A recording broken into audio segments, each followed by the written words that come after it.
கர்த்தரும் ரட்சகருமாக இருக்கிற இயேசு கிறிஸ்துவின் நாமத்தினாலே வாழ்த்துக்கள். இந்த காலவெளியிலும் உங்களோடு கூட இணைந்து உயிர்த்தெழுந்த இயேசு கிறிஸ்துவை ஆராதிப்பதிலே மிகவும் மகிழ்ச்சி. நாம் இந்த நாளிலே 1 தீமோத்தேயு 1ஆம் அதிகாரத்தை நம்ம வாசிக்கலாம்.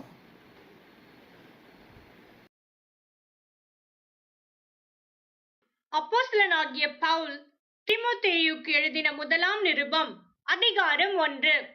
நம்முடைய இரட்சகராய் இருக்கிற தேவனும் நம்முடைய நம்பிக்கையாய் இருக்கிற கர்த்தராகிய இயேசு கிறிஸ்துவும் கட்டளையிட்டபடியே இயேசு கிறிஸ்துவின் அப்போஸ்தலனாய் இருக்கிற பவுல் விசுவாசத்தில் உத்தம குமாரனாகிய தீமோத்தேயுவுக்கு எழுதுகிறதாவது: நம்முடைய பிதாவாகிய தேவனாலும் நம்முடைய கர்த்தராகிய கிறிஸ்து இயேசுவினாலும் கிருபையும் இரக்கமும் சமாதானமும் உண்டாவதாக. வேற்றுமையான உபதேசங்களை போதியாத படிக்கும் விசுவாசத்தினால் விளங்கும் தெய்வீக பக்தி விருத்திக்கு ஏதுவாயிராமல் தர்க்கங்களுக்கு ஏதுவாயிருக்கிற கட்டுக்கதைகளையும் முடிவில்லாத வம்ச வரலாறுகளையும் கவனியாத படிக்கும் நீ சிலருக்கு கட்டளையிடும் பொருட்டாக நான் மக்கேதோனியாவுக்கு போகும்போது உன்னை எபேசு பட்டணத்தில் இருக்க வேண்டிக் கொண்டபடியே செய்வாயாக. கற்பனையின் பொருள் என்னவெனில், சுத்தமான இருதயத்திலும் நல்மன சாட்சியிலும் மாயமற்ற விசுவாசத்திலும் பிறக்கும் அன்பே. இவைகளை சிலர் நோக்காமல் வீண் பேச்சுக்கு இடம் கொடுத்து விலகி போனார்கள். தாங்கள் சொல்லுகிறது இன்னதென்றும் தாங்கள் சாதிக்கிறது இன்னதென்றும் அறியாதிருந்தும் நியாயப்பிரமாண போதகராய் இருக்க விரும்புகிறார்கள். ஒருவன் நியாயப்பிரமாணத்தை நியாயப்படி அனுசரித்தால் நியாயப்பிரமாணம் நல்லதென்று அறிந்திருக்கிறோம். எங்களுக்கு தெரிந்திருக்கிறபடி நியாயப்பிரமாணம் நீதிமானுக்கு விதிக்கப்படாமல் அக்கிரமக்காரருக்கும் அடங்காதவர்களுக்கும் பக்தி இல்லாதவர்களுக்கும் பாவிகளுக்கும் அசுத்தருக்கும் சீர்கெட்டவர்களுக்கும் தாய் தகப்பன்மாரை அடிக்கிறவர்களுக்கும் கொலைபாதகருக்கும் வேசி கள்ளருக்கும் ஆண் புணர்ச்சிக்காரருக்கும் மனுஷரை திருடுகிறவர்களுக்கும் பொய்யருக்கும் பொய்யான இடுகிறவர்களுக்கும் நித்தியானந்த தேவனுடைய மகிமையான சுவிசேஷத்தின்படி எனக்கு ஒப்புவிக்கப்பட்டிருக்கிற ஆரோக்கியமான உபதேசத்திற்கு எதிரடையாயிருக்கிற மற்றெந்த செய்கைக்கும் விரோதமாய் விதிக்கப்பட்டிருக்கிறது. என்னை பலப்படுத்துகிற நம்முடைய கர்த்தராகிய இயேசு கிறிஸ்து என்னை உண்மையுள்ளவன் என்றெண்ணி இந்த ஊழியத்திற்கு ஏற்படுத்தினபடியால் அவரை ஸ்தோத்தரிக்கிறேன்.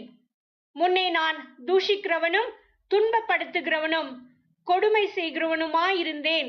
அப்படி இருந்தும் நான் அறியாமல் அவிசுவாசத்தினாலே அப்படி செய்தபடியினால் இரக்கம் பெற்றேன். நம்முடைய கர்த்தரின் கிருபை கிறிஸ்து இயேசுவின் மேலுள்ள விசுவாசத்தோடும் அன்போடும் கூட என்னிடத்தில் பரிபூர்ணமாய் பெருகிற்று. பாவிகளை ரட்சிக்க கிறிஸ்து இயேசு உலகத்தில் வந்தார் என்கிற வார்த்தை உண்மையும் எல்லா அங்கீகரிப்புக்கும் பாத்திரமும் ஆனது. அவர்களில் பிரதான பாவி நான். அப்படி இருந்தும் நித்திய ஜீவனை அடையும்படி இனிமேல் இயேசு கிறிஸ்துவினிடத்தில் விசுவாசமாய் இருப்பவர்களுக்கு திருஷ்டாந்தம் உண்டாகும் பொருட்டு பிரதான பாவியாகிய என்னிடத்தில் அவர் எல்லா நீடிய பொறுமையையும் காண்பிக்கும்படிக்கு இரக்கம் பெற்றேன். நித்தியமும் அழிவில்லாமையும் அதரிசனமும் உள்ள ராஜனுமாய் தாம் ஒருவரே ஞானமுள்ள தேவனுமாய் இருக்கிறவருக்கு கனமும் மகிமையும் சதா காலங்களிலும் உண்டாயிருப்பதாக. ஆமேன்.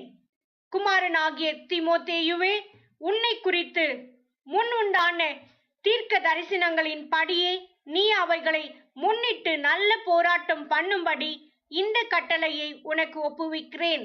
நீ விசுவாசமும் நல்மன சாட்சியும் உடையவனாயிரு.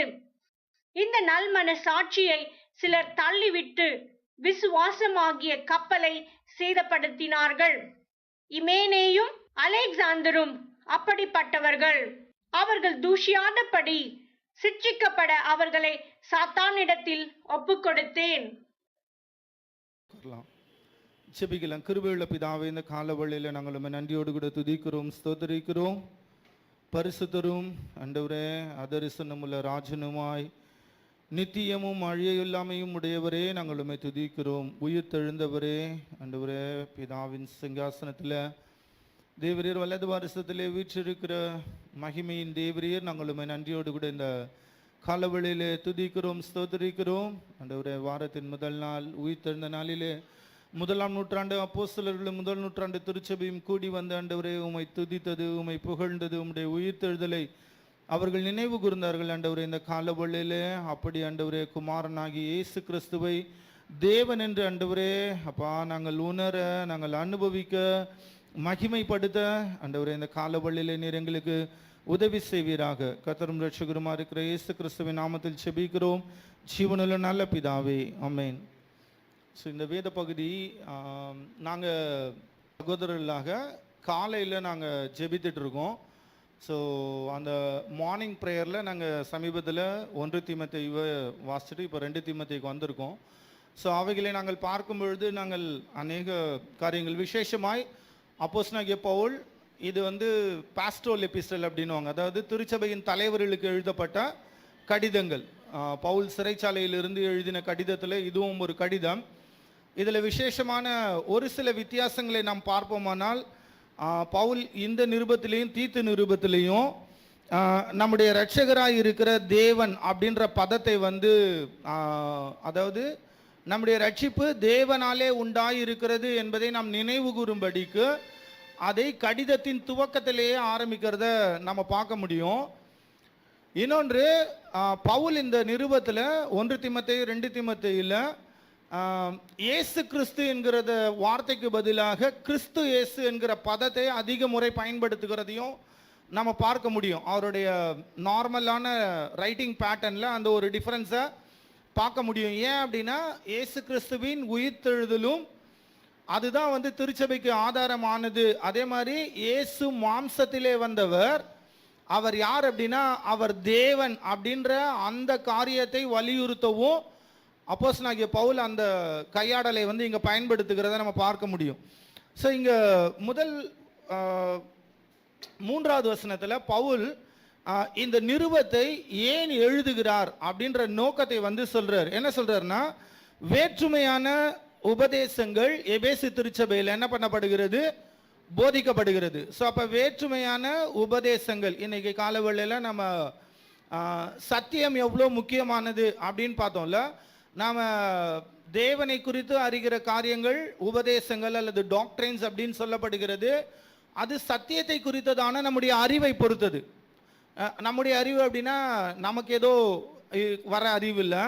வேதம் தெளிவாக சொல்லுகிறது, அது பரிசுத்த ஆவியானவராலே என்லைட்மெண்ட் படப்படுகிற, அதாவது அவர் நம்முடைய இருதயங்களிலே பிரகாசிக்கிற ஒரு செயல். ஓகேவா? அப்போ அந்த திருச்சபையிலே வேற்றுமையான உபதேசங்கள் போதிக்கப்படும் பொழுது பவுல் இந்த வேற்றுமையான உபதேசங்களை போதியாதபடிக்கு ஒரு சிலருக்கு கட்டளையிடும் பொருட்டாக தீமோத்தேயுவை என்ன பண்ணுறாருன்னா எபேசு திருச்சபைக்கு அனுப்புகிறார். அதை தான் 4வது வசனம் சொல்கிறாரு, நான் மக்கதோனியாவுக்கு போகும்பொழுது நான் என்ன பண்ணேன், உன்னை எபேசு திருச்சபையில் இருக்கும்படி வேண்டிக் கொண்டேன் அப்படின்னு சொல்கிறாரு. அடுத்தது அந்த வசனத்தோட நடுப்பகுதியை விட்டுருங்க, பின்பகுதியை பார்த்தீங்க அப்படின்னா தர்க்கங்களுக்கு ஏதுவாக இருக்கிற கட்டுக்கதைகள் அந்த திருச்சபையில் என்ன பண்ணப்பட்டது, பரவிட்டு இருக்கு. ஓகேவா? ஸோ கட்டுக்கதைகள், வம்ச வரலாறுகள், ஸோ இது எல்லாமே அந்த மல்கியா தீர்க்கதரிசி அந்த காலங்கள் இருக்குல்லவா, அந்த காலங்களில் அநேக கட்டுக்கதைகள் அவங்க என்ன பண்ணுறாங்கன்னா தங்களுடைய பாரம்பரியங்களை நிலைநிறுத்தும்படிக்கு இவங்க சொல்லிட்டு வராங்க. இந்த காரியங்களை பேசிட்டு இருக்கிறதுனால திருச்சபையில் ஒரு பிரயோஜனமும் இல்லை அப்படின்றத பவுல் கொண்டு வர்றார். நான் ஆரோக்கியமான உபதேசத்திற்கு போகிறதற்கு முன்பாக இதனால என்ன ஆகும் திருச்சபையில் அப்படின்றத பவுல் சொல்றாரு. நீங்க என்னோடு கூட 1 தீமோத்தேயு 6வது அதிகாரம் 3-5 வசனங்களை பார்த்தீங்க அப்படின்னா, ஒருவன் நம்முடைய கர்த்தராகிய இயேசு கிறிஸ்துவின் ஆரோக்கியமான வசனங்களையும் தேவ பக்திக்கேற்ற உபதேசங்களையும் ஒப்புக்கொள்ளாமல் வேற்றுமையான உபதேசங்களை போதிக்கிறவனானான் அவன் எப்படி இருப்பான் அப்படின்னா, அவன் இருமா புள்ளவனா இருப்பானா, அவன் ஒன்றும் அறியாதவன். ஸோ எதை குறித்ததான சரியான தெளிவில்லாத நபராக இருப்பான். தர்க்கங்களையும் வாக்குவாதங்களையும் பற்றி நோய் கொண்டவன். ஸோ அவனுடைய காரியம்லாம் நம்ம ஏதாவது ஒரு சத்தியம் சொன்னோம் அப்படின்னா உடனே ஆர்கியூ பண்ணணும். ஓகேவா? அவர் என்ன அதாவது சத்தியத்தை குறித்து தெளிவடைய விரும்புகிறதை பார்க்கிலும் திருச்சபையில் தான் போகிற இடத்துல எதை பற்றி உபதேசிக்கிறாங்களோ அது வேதாகமத்தின் அடிப்படையில் இல்லைனாலும் அதை நிலைநிறுத்தும்படிக்கான தர்க்கங்கள், வாக்குவாதங்கள் என்ன பண்றாங்க, ஈடுபடுகிறவர்களா இருப்பார்கள். அவைகளாலே பொறாமையும் சண்டையும் தூஷணங்களும் பொல்லாத சம்சயங்களும் உண்டாகி கெட்ட சிந்தையுள்ளவர்களும் சத்தியம் இல்லாதவர்களும், அடுத்தது ரொம்ப டேஞ்சர், தேவ பக்தியை ஆதாய தொழில் என்று எண்ணுகிறவர்களுமாய் இருக்கிற மனுஷர்களால் உண்டாகும் மாறுபான தர்க்கங்களும் பிறக்கும். இப்படிப்பட்டவர்களை விட்டு விலகு. ஸோ இந்த டேஞ்சரை பவுல் கொண்டு வர்றாரு. அடுத்தது 2 தீமோத்தேயு 2வது அதிகாரம் 23வது வசனத்திலையும் பார்த்தீங்கன்னா, புத்தியீனமும் அயுக்தமான தர்க்கங்கள் சண்டைகளை பிறப்பிக்கும் என்று அறிந்து அவைகளுக்கு விலகி. ஸோ இயேசு கிறிஸ்துவை குறித்ததான ஆரோக்கியமான உபதேசத்தை ஒருவன் அறிந்து கொள்ளாத பொழுது அவன் என்ன பண்ணுவாங்க, சண்டைகளை உண்டாக்குகிறவர்களாக இருப்பாங்க, தர்க்கங்களை உண்டாக்குகிறவர்களாக இருப்பாங்க. பவுல் சொல்றாரு, நீ அவர்களை விட்டு என்ன பண்ணிட்டு விலகிரு. ஸோ இந்த நோக்கத்திற்காக தான் பவுல் இந்த மாதிரி திருச்சபையில் பிரச்சனை வரக்கூடாது அப்படின்றதுக்காக என்ன பண்றாருன்னா தீமோத்தேயுவை அங்கே அனுப்புகிறார். அனுப்பும்போது சொல்றாரு, ஆனால் நீ என்ன செய்யணும் அப்படின்றதையும் 3வது வசனத்தின் அந்த மைய பகுதியில் கவர் பண்றார். விசுவாசத்தினால் விளங்கும் தெய்வீக பக்தி விருத்திக்கு ஏதுவாக இருக்கிற காரியங்களை என்ன பண்ணணும், ஆரோக்கியமான உபதேசங்களை தீமோத்தேயு அந்த திருச்சபைக்கு போதிக்கும்படி. ஸோ நம்ம முக்கியமாக பார்க்க போகிற காரியங்கள், அப்போஸ்தலனாகிய பவுல் தீமோத்தேயுக்கு சொல்லுகிறதான ஆரோக்கியமான உபதேசங்கள் என்ன, இந்த வாரமும் கர்த்தருக்கு சித்தமானால் நம்ம நெக்ஸ்ட் வீக்கும் பார்க்கலாம். ஸோ அப்போ ஆரோக்கியமான உபதேசத்தை போதிக்கும்படி பவுல் என்ன பண்ணுறாருன்னா தீமோத்தேயுக்கு கட்டளையிட்டு அனுப்புகிறார். இது நீங்கள் ஆங்கில வேதாகமத்திலையும் தமிழ் வேதாகமத்திலையும் பார்த்தீங்க அப்படின்னா கான்டெம்பரரி வேர்ஷன்ஸ் எல்லாமே அதை எப்படி சொல்கிறாங்க அப்படின்னா, advancing God's work which is by faith, விசுவாசத்தினாலே தேவனுடைய திருச்சபையிலே அல்லது தேவனுடைய ஜனங்கள் மத்தியிலே தேவனுடைய பணி என்ன பண்ணணும், அந்த நடக்கணும், அதுக்கு ஏற்ற, அதுவும் அது விசுவாசத்தினாலே உண்டாக்கப்படுகிற காரியமாக இருக்கணும். ஆனால் இந்த வார்த்தை கிரேக்கத்தில் ஒய்கோனோமியா அப்படின்ற வார்த்தை பயன்படுத்தப்படுகிறது. ஓகேவா? நம்ம அதை சரியாய் புரிந்து கொள்ள வேண்டுமானால் யோசேப்பை போத்திபாருடைய வீட்டில் யோசேப்பு, அது யோசேப்புக்கு சொந்தம் அல்லாதது, ஆனால் என்ன பண்ணுவான், அவன் தன்னுடைய வீட்டை கவனிக்கும்படிக்கு அவனுக்கு பொறுப்பு ஒப்பு கொடுக்கப்பட்டது. அப்போ தனக்கு சொந்தமல்லாத ஒன்றை ஆனால் அதை சரியான விதத்தில் பாதுகாக்கும்படிக்கு ஒப்பு கொடுக்கப்படுகிற அந்த வேலை தான் அந்த வீட்டு மேனேஜிங் பண்ணுகிற வேலை. புதிய ஏற்பாட்டின் அடிப்படையில் நம்ம புரிந்து கொள்ள வேண்டுமானால் இயேசு கிறிஸ்து ஒரு ஓமையை சொல்லும் போது லூக்கா 16 சொல்றாரு, ஒரு பொல்லாத ஊழியக்காரன் ஒருத்தர்னா அவன் என்ன பண்ணான், தன்னுடைய எஜமானுடைய பணத்தை எல்லாம் செலவு பண்ணுகிறதாய் தெரிந்தது அப்படின்னு சொல்ற அந்த இன்ஸ்டன்ஸ் இருக்குல்ல, அந்த இன்ஸ்டன்ஸையும் நீங்க புரிஞ்சுக்கினீங்க அப்படின்னா, அப்ப பவுல் தீமோத்தேயுக்கு சொல்லுகிற முக்கியமான காரியம் என்ன அப்படின்னா, திருச்சபையில் தேவ பக்திக்கு ஏதுவான அல்லது தேவனை, நீங்க 3வது அதிகாரத்திலையும் பவுல் அதை முக்கியமாக கொண்டு வரதை பார்க்க முடியும். 3வது அதிகாரத்தில் 15வது வசனம் சொல்றாரு, தாமதிப்பேனாகில் தேவனுடைய வீட்டிலே நடக்க வேண்டிய வகையை நீ அறியும்படி இவைகளை உனக்கு எழுதுகிறேன். அந்த வீடு ஜீவனுள்ள தேவனுடைய சபையாய் சத்தியத்திற்கு தூணும் ஆதாரமுமாய் இருக்கிறது. அப்ப திருச்சபையோட முக்கியமான வேலை என்ன அப்படின்னா, வேலை சத்தியத்தை, ஆரோக்கியமான உபதேசத்தை அறிந்து கொள்ளுதல், அறிந்து அதிலே வளருதல். அடுத்தது என்ன பண்றது, அது மற்றவர்களுக்கு சென்றடையும்படிக்கும் திருச்சபையோட வேலை அது. ஸோ நீங்கள் ஹிஸ்டாரிக்கலாக பார்த்தீங்க அப்படின்னா அத்தனேஷியஸோட நாட்களில் ஏரியன் அப்படின்ற ஒரு கான்செப்ட், அந்த ஏரியனிசம் அப்படின்ற ஒரு கான்செப்ட். அதே மாதிரி அநேகர் இயேசு கிறிஸ்துவின் தெய்வத்துவத்தை மறுதலிக்கும் பொழுது, அகஸ்டினா இருக்கட்டும், அத்தனேஷியஸாக இருக்கட்டும், அதன் பின்பு ரிஃபர்மேஷன் பீரியடில் இருக்கட்டும், ஸோ இவங்களுடைய முக்கியமான வேலை என்ன அப்படின்னா, அதை முக்கியமாக ஜான் கால்வின் சொல்லும்போது எப்படி சொல்றாரு அப்படின்னா, நீ என்னை குறித்து என்ன வேணா பேசு, ஆனால் என்னுடைய எஜமானனை குறித்தும் என் எஜமானனை குறித்ததான சத்தியத்தையும் நீ தாக்கும்போது நான் வந்து உண்மையுள்ள நாய், எஜமானனுக்கு விசுவாசமான நாய், நான் கண்டிப்பாக எதிர்ப்பேன். ஸோ பவுல் சொல்லுகிறதான முக்கியமான காரியம் தீமோத்தேயுக்கு, நீ வந்து ஆரோக்கியமான உபதேசத்தை சொல்லு, அதே மாதிரி சொல்றவங்களையும் நீ என்ன பண்ணு, அந்த வேற்றுமையான உபதேசங்களை போதிக்கிறவர்களை நீ கண்டிக்க வேண்டும், டிஃபெண்ட் பண்ணணும், சர்ச்சை டிஃபெண்ட் பண்ணணும் அப்படின்ற காரியங்களே பவுல் இங்க தொடர்ந்து கொண்டு வருகிறத பார்க்க முடியும். அடுத்த 5வது வசனம், கற்பனையின் பொருள் என்னவெனில், இந்த எனக்கு ஆக்சுவலாக முன்னாடிலாம் இந்த வசனம் வந்து ரொம்ப ஒரு கன்ஃபியூசிங்கான வசனம். இந்த வசனத்தை நான் எப்பயாவது எங்கேயா எடுக்கணும் அப்படின்னா என்ன பண்ணுவேன்னா, இந்த கற்பனை அப்படின்ற வார்த்தையை பார்த்தோன்னே ஓல்ட் டெஸ்ட்மென்ட் கற்பனைக்கு போயிடுவேன்.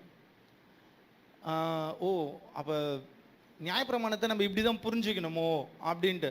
ஆக்சுவலாக ஆங்கில வேதாகமும் அல்லது கான்டெம்பரரி தமிழ் வேர்ஷன்ஸை வாசிச்சிங்க அப்படின்னா ரொம்ப அழகாக இருக்குது. அங்கே என்ன சொல்கிறார் அப்படின்னா, இந்த கட்டளையின் நோக்கம் அப்படின்னா, முன்னாடி பவுல் 3-4 வசனங்களில் ஒரு கட்டளை கொடுக்குறார். திருச்சபையில் நீ என்ன பண்ணணும் அப்படின்ட்டு, வேற்றுமையான உபதேசங்களை எதிர்க்கணும், தர்க்கங்களை எதிர்க்கணும், கட்டுக்கதைகளை வம்ச வரலாறுகளை எதிர்க்கணும், அதை போதிக்கக்கூடாதுன்னு கட்டளையிடு. நீ ஆரோக்கியமான உபதேசம், விசுவாசத்தினாலே விளங்கும் தெய்வீக பக்தி விருத்திக்கு ஏதுவாக இருக்கிற காரியங்களை பிரசங்கம் பண்ணணும்னு சொல்கிறார்ல. இந்த கட்டளை இது நான் உனக்கு ஏன் சொல்கிறேன் அப்படின்னா, அதோடைய நோக்கம் என்ன அப்படின்னா, அன்பு. இந்த அன்பு அப்படின்றது புதிய ஏற்பாட்டில் மிக அதிகமாக பயன்படுத்தப்படுகிற அகாபே அந்த அன்பு. அதாவது தேவன் நம்மிடத்திலே அன்பு கூர்ந்தார் அல்லவா, எதையும் எதிர்பார்க்காமல், அப்படிப்பட்ட அன்பை குறித்து பேசுகிறார். அந்த அன்பு எதனால அப்படின்னா, சுத்தமான இருதயத்திலும் நல் மனசாட்சியிலும் மாயமற்ற விசுவாசத்திலும்.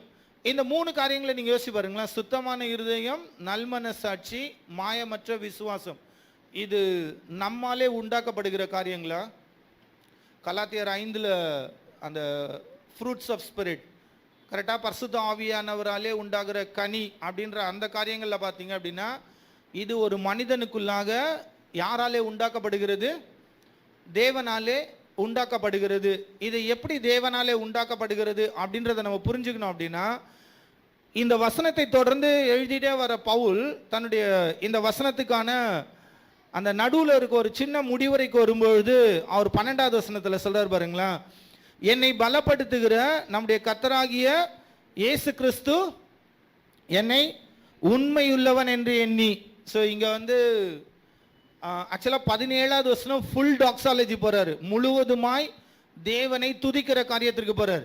ஆனால் இங்கேயும் பார்த்தீங்க அப்படின்னா, என்னை பலப்படுத்துகிற நம்முடைய கர்த்தராகிய இயேசு கிறிஸ்துவை ஸ்தோத்தரிக்கிறேன் அப்படின்னு முடிக்கிறார். கரெக்டா? ஸோ இங்கேயும் பார்த்தீங்க அப்படின்னா தேவனை துதிக்கிறதான ஒரு காரியம். ஏன் அப்படின்னா, அந்த அன்பு சுத்த மனசாட்சியில், மாயமற்ற விசுவாசத்தில், சுத்தமான இருதயம், நல்மனசாட்சி, மாயமற்ற விசுவாசத்தில் பிறக்கிற அன்பு, அது தேவனாலே என்ன பண்ணப்படுகிறது? கொடுக்கப்படுகிறது அப்படின்றத தான் வந்து பவுல் கொண்டு வர்றார். இந்த சுத்தமான இருதயம் அப்படின்றது நம்ம மத்தேயு 5வது அதிகாரம் இயேசு கிறிஸ்துவின் மலை பிரசங்கத்தில் இயேசு கிறிஸ்து அதை கொண்டு வருகிறார். முதலாவது நம்ம புரிந்து கொள்ள வேண்டிய முக்கியமான காரியம், மலை பிரசங்கம் ரட்சிக்கப்படாதவர்களுக்கு அல்ல. ஓகேவா? மலை பிரசங்கம் யாருக்கு? இயேசு தம்முடைய சீஷர்களுக்கு, மறுபிறப்படைந்த, ஓகேவா, ரீஜெனரேட்டட் பீப்புளுக்கு. ஓகேவா? இயேசு கிறிஸ்துவை தேவன் என்று அறிந்து தன்னுடைய பாவங்களுக்காக இயேசு, சீஷர்களை பொறுத்தவரையிலும் இயேசு அவர்களுக்கு கூட இருக்கிறார். ஓகேவா? நமக்கு அது எப்படி அப்ளிகபிள் அப்படின்னா, இயேசு கிறிஸ்துவின் மரணம், உயிர்த்தெழுதல், என்னுடைய பாவத்திற்கு பதிலாக இயேசு மரித்தார் அப்படின்ற காரியங்களை அறிந்து கொள்ளுகிறவர்களுக்கு. இதை வந்து வெளியில் இருக்கிறவங்க விர்ச்சுஸ்க்காக, நல்ல குணாதிசயங்களுக்காக பயன்படுத்தலாம். பட் ஆனால் இது அவங்களுக்காக எழுதப்பட்டது அல்ல. ஓகேவா? ஸோ இங்கே 5:8 என்ன சொல்றாரு அப்படின்னா, இருதயத்தில் சுத்தம் உள்ளவர்கள் பாக்கியவான்கள், அவர்கள் தேவனை. ஆக்சுவலாக நீங்கள் 5:3 படிச்சுட்டு வந்தீங்கன்னா, ஆவியில் எளிமை அப்படின்னு நீங்கள் எதை சொல்றாரு அப்படின்னா, நான் தேவனுக்கு முன்பாக நிற்க தகுதி இல்லாதவன், என் ஆவியில் நான் பெருமைப்படுறதுக்கு ஒன்றும் கிடையாது. ஸோ நான் பாவம் உள்ள ஒருவனாக தேவனுக்கு முன்பாக வந்து நிற்கிறேன் அப்படின்ற அந்த காரியமும், துயரப்படுகிறவர்கள் அப்படின்னா நான் தேவனுக்கு விரோதமாய் பாவம் செய்ததினாலே தேவனை விட்டு நான் பிரிக்கப்பட்டு தேவனுக்கு விரோதியாக இருக்கிறேன் அப்படின்ற அந்த காரியங்கள், அப்படிதான் வந்து இயேசு கிறிஸ்து இந்த மலை பிரசங்கத்தை கொண்டு வருகிறார். ஓகேவா? அதனால இந்த இடத்துல சொல்லப்படுகிற அந்த சுத்தமான இருதயம், நல்மன சாட்சி அப்படின்றது வந்து இது நம்மால் பிறப்பிக்கப்படுகிற காரியம் அப்படின்றத நம்ம யோசிச்சோம் அப்படின்னா நாம் தேவனை துதிக்கவும் மாட்டோம். நாம் இதில் முயற்சி செய்து என்ன பண்ணுவோம்? நீங்கள் 2வது அதிகாரத்தில் வந்து பார்த்தீங்க அப்படின்னா பவுல் வந்து ஒரு காரியத்தை கொண்டு வருகிறார். நீங்கள் 4வது அதிகாரம் சரீர முயற்சி அற்ப பிரயோஜனம் உள்ளது அப்படின்னு கொண்டு வர்றார். ஓகேவா? அதுவுமே ஆரோக்கியமான உபதேசத்திற்கு விரோதமான ஒரு காரியம் அப்படின்றத என்ன பண்ணுறாருன்னா பவுல் வந்து கொண்டு வந்துட்டு இருக்கார். மறுபடியும் இப்போ நம்ம தீமோத்தேயுக்கு வந்துடலாம். 1 தீமோத்தேயு 1வது அதிகாரம் 7வது வசனத்தில் இப்போ அந்த திருச்சபையில் ஒரு சிலர் என்ன பண்ணுறாங்க அப்படின்னா, தாங்கள் சொல்லுகிறது இன்னதென்றும் தாங்கள் சாதிக்கிறது இன்னதென்றும் அறியாதிருந்தும் நியாயப்பிரமாண போதகராய் இருக்க விரும்புகிறார்கள். 8வது வசனம், ஒருவன் நியாயப்பிரமாணத்தை நியாயப்படி அனுசரித்தால் நியாயப்பிரமாணம் நல்லதென்று அறிந்திருக்கிறோம். இப்போ பவுல் வந்து நியாயப்பிரமாணத்தை பேசக்கூடாதுன்னு சொல்றாரா? வேற்றுமையான உபதேசம் அப்படின்னு சொல்றாரா பவுல்? இல்லை நியாயப்பிரமாணத்தெல்லாம் நீங்கள் திருச்சபையில் பேசாதீங்க அப்படின்னு சொல்லிட்டு வர்றாரா? ஆக்சுவலாக அப்படி சொல்லலை. என்ன சொல்றாரு? தாங்கள் ஆக்சுவலாக டிசிவியில் எப்படி இருக்குன்னா, அவர்கள் மோசேயின் சட்ட ஆசிரியர்களாக இருக்க விரும்புகிறார்கள், ஆனால் அவர்கள் தாங்கள் எதை பற்றி பேசுகிறார்கள் என்றும் தாங்கள் மன உறுதியுடன் வலியுறுத்துவது என்ன என்றும். ஐசக் அங்கிள், இப்போ நம்ம ரீசெண்டாக ரோமன்ஸ் பார்க்கும்போது நமக்கு 7வது அதிகாரத்தை சொல்லும் பொழுது ஒரு காரியத்தை நமக்கு சொன்னாங்க. என்ன சொன்னாங்க அப்படின்னா, மார்ட்டின் லாய்ட் ஜோன்ஸ் சொல்லும்போது சொல்லுகிறதான காரியம், நியாய பிரமாணத்தை சரியானபடி, அதாவது ஸ்பிரிச்சுவல் சென்ஸில் புரிந்து கொள்ளாது இவங்க என்ன பண்ணுறாங்கன்னா மாம்சத்திலே செய்யப்படுகிற அந்த காரியங்களை பற்றி மாத்திரமே நியாயப்பிரமாணத்தை குறித்து போதிக்கிறார்கள். ஆனால் பவுல் என்ன சொல்றாருன்னா அடுத்த வசனத்தில், ஒருவன் நியாயப்பிரமாணத்தை நியாயப்படி அனுசரித்தால் நியாயப்பிரமாணம் நல்லதென்று அறிந்திருக்கிறோம். ஏன் அப்படின்னா ஆரோக்கியமான உபதேசத்தின் வேர் எங்கேருந்து வருது அப்படின்னா நியாயப்பிரமாணத்திலிருந்து தான் வருது. ஒருவன் நியாயப்பிரமாணத்தை பார்க்கும் பொழுதுதான் இந்த ஆரோக்கியமான உபதேசத்தின் இதோட வல்லமை, இதோட கிருபை, இதோட தயவு, இரக்கத்தை என்ன பண்ண முடியும்? புரிஞ்சுக்க முடியும். ஸோ நம்ம ஜஸ்ட் ஒரு வாட்டி ரிமைண்டரா ஐசக் அங்கிள் எடுத்த ரோமன் 7 இருந்து ஒரு சில வசனங்கள். ஏன் அப்படின்னா நம்ம 7வது வசனத்தை மாத்திரம் பார்த்துட்டு ஒரு சிலர் நியாயப்பிரமாண போதகராக இருக்க விரும்புகிறார்கள் அப்படின்ற அந்த வசனத்தை மாத்திரம், நியாயப்பிரமாணத்தை பற்றி பேசவே கூடாது போல தெரியுது அப்படின்ற கன்க்ளூஷனுக்குள்ளே போயிட்டோம் அப்படின்னா அப்போஸ்தலனாகிய பவுல் எழுதுகிற நோக்கத்தையே நம்ம என்ன பண்ணிடுவோம்? பாழடிச்சிருவோம். ஓகேவா? ஸோ நீங்கள் என்னோடு கூட ரோமர் 7வது அதிகாரத்தை திருப்பிக் கொள்வீர்கள். ஆனால் 7வது வசனத்தில் பவுல் நியாயப்பிரமாணத்தை குறித்ததான ஆர்குமெண்ட்ஸ் எப்படி கொண்டு வர்றாருன்னு பாருங்களா. ஆகையால் என்ன சொல்லுவோம்? நியாயப்பிரமாணம் பாவமோ? ரெட்டாரிக்கலாக கொஸ்டின் கேட்குறாரு, இல்லைன்னு சொல்கிறதுக்காக. ஆக்சுவலாக நம்ம தமிழ் டிரான்ஸ்லேஷனில் அது வந்து வெறும் அல்ல அப்படின்னு இருக்கு. ஆக்சுவலாக கான்டெம்பரரி வெர்ஷனில் எப்படி இருக்குன்னா, அப்படியானால் என்ன சொல்லுவோம்? மோசேயின் சட்டம் பாவம் உள்ளது என்று சொல்லலாமோ? நிச்சயமாக அல்ல. இங்கிலீஷ் பைபிள் கான்டெம்பரரி வெர்ஷன்ஸில் எல்லாமே அப்படிதான் இருக்கு, சர்டன்லி நாட். அப்போ நியாயப்பிரமாணம் பாவம் உள்ளதா? கிடையாது அப்படின்னு கொண்டு வர்றார். ஏன் அப்படின்னா பாவம் இன்னதென்று நியாயப்பிரமாணத்தினால் நான் அறிந்தேனே என்று மற்றபடி. நியாயப்பிரமாணம் தான் பாவத்தின் வீரியம் எப்படிப்பட்டது, அது எனக்கும் தேவனுக்கும் எப்படிப்பட்ட பகை இருக்கிறது அப்படின்றத காண்பிக்கிறது. 12வது வசனம் சொல்றாரு ரோமர் 7:12, ஆகையால் நியாயப்பிரமாணம் பரிசுத்தம் உள்ளதுதான், கற்பனையும் பரிசுத்தமாயும் நீதியாயும் நன்மையாயும் இருக்கிறது. பவுல் என்ன சொல்றாரு? நியாயப்பிரமாணம் பரிசுத்தம் உள்ளதும், கரெக்டா? அடுத்தது கற்பனை பரிசுத்தமாயும் நீதியாயும் நன்மையாயும் இருக்கிறது. 14வது வசனம் சொல்றாரு, மேலும் நமக்கு தெரிந்திருக்கிறபடி நியாயப்பிரமாணம் மாம்சத்திற்குரியதல்ல. நியாயப்பிரமாணம் எதற்குரியது? ஆவிக்குரியதா இருக்கிறது. ஆனா பிரச்சனை எனக்கு என்கிட்ட இருக்கு. நானும் பாவத்துக்கு கீழாக விற்கப்பட்டு என்ன பண்ணப்பட்டிருக்கிறேன்? நான் மாம்சத்திற்குள்ளவனாய் இருக்கிறேன் அப்படின்றார். 16வது வசனம், இப்படி நான் விரும்பாததை செய்கிறவனாய் இருக்க நியாயப்பிரமாணம் நல்லதென்று. அப்ப பவுல் என்ன சொல்றாருன்னா நியாயப்பிரமாணம் நல்லது அப்படின்றாரு. 22 சொல்றாரு, உள்ளான மனுஷனுக்கு ஏற்றபடி தேவனுடைய நியாயப்பிரமாணத்தின் மேல். டிசிவியில் எப்படி இருக்கு அப்படின்னா, என்னுடைய உள்ளான உள்ளத்திலே நான் இறைவனுடைய சட்டத்தில் மகிழ்ச்சி அடைகிறேன். பிரியமாய் இருக்கிறேன் அப்படின்றது என்னது? மகிழ்ச்சி அடைகிறேன். அப்ப ஏன் பவுல் இந்த திருச்சபைக்கு தீமோத்தேயுவை அனுப்பும்போது அவர் சொல்றாரு, நீ என்னது நியாயப்பிரமாணத்தை போதிக்க வேணான்னு சொல்லல. அதனால யாராவது நியாயப்பிரமாணம் வேற்றுமையான உபதேசம் அப்படின்னு கொண்டு போனாங்க அப்படின்னா தயவு செய்து அதை நீங்க என்ன பண்ணாதீங்க, ஏற்றுக்கொள்ளாதீர்கள். ஸோ மார்ட்டின் லாய்ட் ஜோன்ஸ் இந்த ரோமன்ஸ் 7 பேசும்பொழுது அவருடைய கன்க்ளூசிவான ஸ்டேட்மெண்ட் என்ன கொண்டு வர்றாரு அப்படின்னா, நியாயப்பிரமாணம் ஆவிக்குரியது, முதலாவது காரியம்.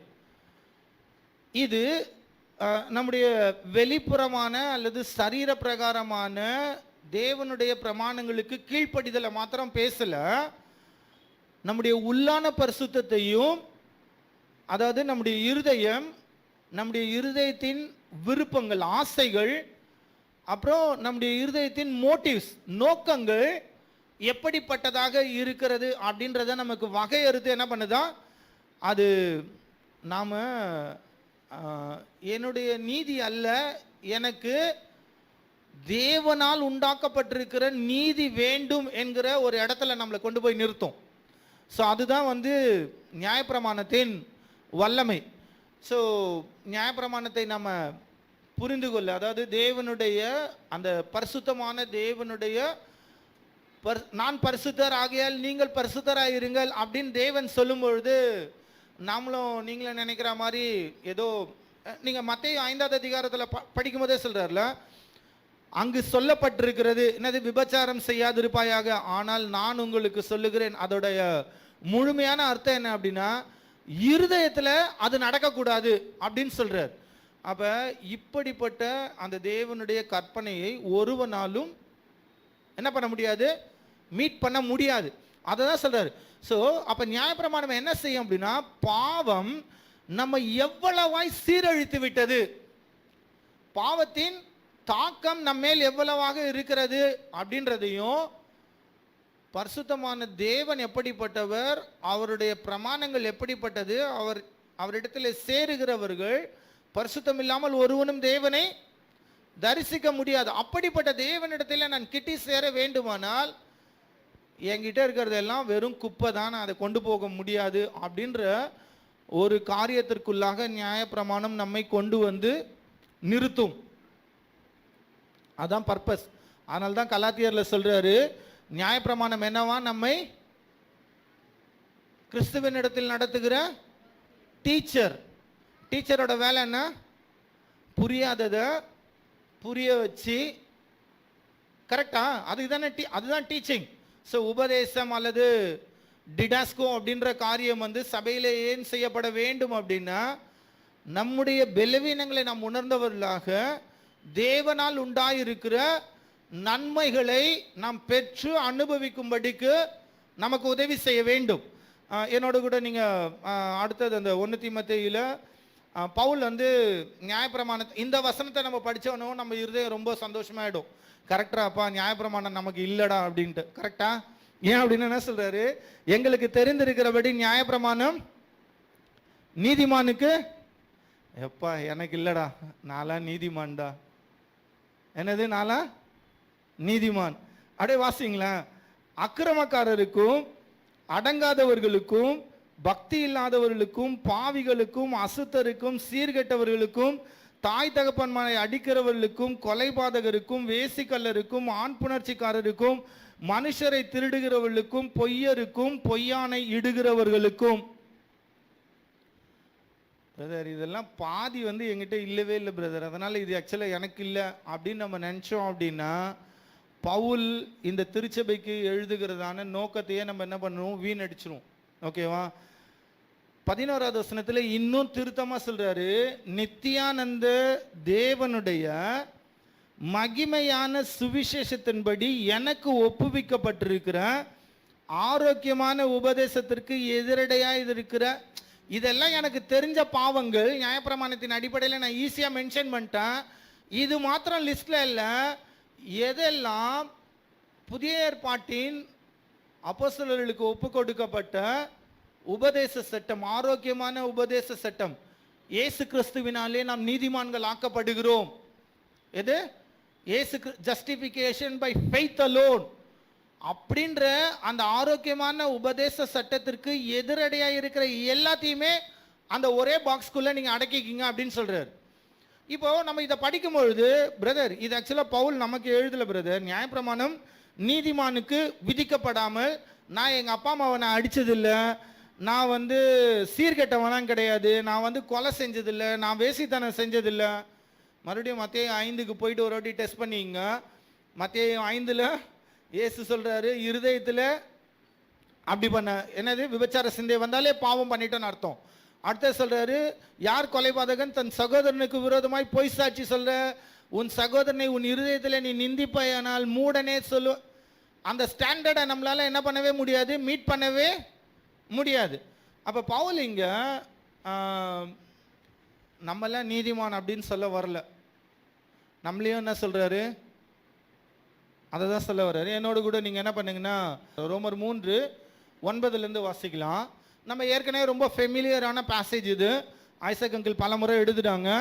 ஓகேவா? ரோமர் 1வது அதிகாரம் 18வது வசனத்தில் ஆரம்பிக்கிறதான பவுல் ரோமர் 3ஆம் அதிகாரம் 20வது வசனம் வரையிலும் யூதனா இருக்கட்டும், கிரேக்கனா இருக்கட்டும், இல்லை எந்த கேட்டகரியில் வேணா இருங்க, எல்லாரும் தேவனுக்கு விரோதமாய் பாவம் செய்து தேவ மகிமையற்றவர்கள் ஆனவர்கள் அப்படின்றத கொண்டு நிறுத்துறார். 9வது வசனம், ஆனாலும் என்ன, அவர்களை பார்க்கிலும் நாங்கள் விசேஷித்தவர்களா? எவ்வளவேனும் விசேஷித்தவர்கள் அல்ல அல்ல. யூதர் கிரேக்கர் யாவரும், யூதர் கிரேக்கர் யாவரும், இப்படி கூட படிக்கலாம். யூதர் கிரேக்கர் யாவரும் பாவத்திற்கு உட்பட்டவர்கள் என்பதை முன்பு திருஷ்டாந்தப்படுத்தினோமே. அதுக்காக தான் 1வது அதிகாரம் 18வது வசனம் ஆரம்பிச்சு 3வது அதிகாரம் 8வது வசனம் வரலும் பால் அதை தான் எஸ்டாப்ளிஷ் பண்ணிட்டு வர்றாரு. அந்தபடியே நீதிமான் ஒருவனாகிலும் இல்லை. இப்ப தீமோத்தேயுல இருக்கிற வசனத்தை வாசிக்கலாமா? 9வது வசனம், எங்களுக்கு தெரிந்திருக்கிறபடி நியாயப்பிரமாணம் நீதிமானுக்கு விதிக்கப்படவில்லை. இங்க என்ன சொல்றாரு, நீதிமான் ஒருவனாகிலும் இல்லை. அடுத்து சொல்றாரு, நீதிமான் இல்லைன்னா கூட உணர்வு, தேவனை தேடுகிற உணர்வு உள்ளவன் யாரும் இல்லையா? இல்லை, தேவனை தேடுகிறவன் இல்லை. எல்லாரும் வழி தப்பி ஏகமாய் கெட்டு போனார்கள், நன்மை செய்கிறவன் இல்லை, ஒருவனாகிலும் இல்லை. அவர்கள் தொண்டை திறக்கப்பட்ட பிரேத குழி, தங்கள் நாவுகளால் வஞ்சனை செய்கிறார்கள், அவர்களுடைய உதடுகளின் கீழ் பாம்பின் விஷம் இருக்கிறது, அவர்கள் வாய் சபிப்பினாலும் கசப்பினாலும் நிறைந்திருக்கிறது, அவர்கள் கால்கள் ரத்தம் சிந்துகிறதற்கு தீவிரிக்கிறதாம், நாசமும் நிர்பந்தமும் அவர்கள் வழிகளில் இருக்கிறது, சமாதான வழியை அவர்கள் அறியாதிருக்கிறார்கள், அவர்கள் கண்களுக்கு முன்பாக தெய்வ பயம் இல்லை என்று எழுதி இருக்கிறது. 19வது வசனம் வாசிங்க அப்படின்னா சூப்பரா இருக்கு. மேலும் வாய்கள் யாவும் அடைக்கப்படும்படிக்கு யூதர் கிரேக்கர் யாவரும் 9வது வசனத்தில் ஆரம்பிச்சவரு மறுபடியும் கன்க்ளூஷனை கொண்டு வர்றாரு. உலகத்தார் யாவரும் தேவனுடைய ஆக்கினை தீர்ப்புக்கு ஏதுவானவர்கள் ஆகும்படிக்கு, யூதர் கிரேக்கர் எல்லாரும் ஆக்சுவலாக டிசிவியில் ரொம்ப அழகாக இருக்குது. மோசேயின் சட்டத்தில் சொல்லப்படுவதெல்லாம் மோசேயின் சட்டத்திற்கு உட்பட்டவர்களுக்கே சொல்லப்படுகிறது என்று நாம் அறிந்திருக்கிறோம். ஆகவே யாரும் எந்த சாக்கு போக்கும் சொல்லாமல் மௌனம் ஆகும்படியாகவும் இவை எழுதப்பட்டுள்ளன. இவ்வாறு முழு உலகமும் இறைவனுக்கு கணக்கு ஒப்புவிக்க வேண்டியவர்களாயும் இருக்கிறார்கள். ஸோ இப்போ இந்த இடத்துல வச்சுட்டு தீமோத்தேயு நம்ம என்ன பண்ணணும், புரிந்து கொள்ள வேண்டும். ஏன் அப்படின்னா, நியாயப்பிரமாணம் இப்போ இந்த பவுல் சொன்ன அக்கிரமக்காரன், அடங்காதவன், பக்தி இல்லாதவன், பாவி, இது எல்லாத்தையும் நம்மளை வச்சு செல்ஃப் இன்ட்ரோஸ்பெக்ட் பண்ணும்போது என்ன பண்ணும் அப்படின்னா, நம்முடைய செல்ஃப் ரைச்சியஸ்னா, அதாவது சுயநீதியினால் ஒரு பெருமை வருகிறது அல்லவா. எனக்கு எல்லாமே எப்படி இருக்கும் அப்படின்னா, நான் ஸ்கூலில் படிக்கும்போது என்னோடய கிளாஸ் ஃப்ரெண்ட்ஸ் எல்லாமே அப்பயே ஒரு சில பாவங்களில் ஈடுபடுவாங்க. நான் ஈடுபடாததுனால நான் ரட்சிக்கப்பட்ட பின்பும் எனக்கு ஒரு சுயநீதி இருந்தது, சுய பெருமை இருந்தது. என்னென்னா, நான் ஸ்கூலில் படிக்கும்போது நான் அப்படிலாம், ஆனால் அதன் பின்பு சத்தியத்திற்குள்ளாக வைத்து பார்க்கும்போது தான் நாமளுமே அவனை விட கேவலமாக தேவனுக்கு விரோதிகளாக அந்த வயதிலே இருந்திருக்கும். அதுதான் ஆக்சுவலாக நம்மளை பற்றியதான உண்மை. ஆனால் நம்ம ஒரு சில நேரங்களில் என்ன பண்ணுறோம், மற்றவர்களை கம்பேர் பண்ணி ஐ எம் பெட்டர் தென் என்ன பண்ணுறோம். அப்படி கிடையாது. ஸோ நியாயப்பிரமாணம் நம்முடைய பெருமையை அகற்றி நம்முடைய குற்றத்தினால் நம்மளை என்ன பண்ணுமா, அதை தான் சொல்கிறார்ல. இவ்வாறு சரி, ஓகே, ஆக்சுவலாக நம்ம நார்மல் வெர்ஷனில் எப்படி சொல்லுது, மேலும் வாய்கள் யாவும் தேவனுக்கு முன்னாடி ஒருத்தனும் தன்னுடைய சுயநீதியை கொண்டு வந்து நிறுத்தி, ஆண்டவரே இது என்னுடைய நீதியினால உண்டானது, இது உங்களை திருப்திப்படுத்துமா அப்படின்னு யாரும் என்ன பண்ண முடியாது, கேட்க முடியாது. வாய்கள் யாவும், அப்போ நியாயப்பிரமாணம் நம்மை அக்கு வேறாக ஆணி வேறாக கிழித்து தொங்க விட்டு யூஸ்லெஸ்ஸு அப்படின்னு நம்மளை கொண்டு போய் என்ன பண்ணிடும், தேவனுக்கு முன்பாக நிறுத்தும். ஓகேவா.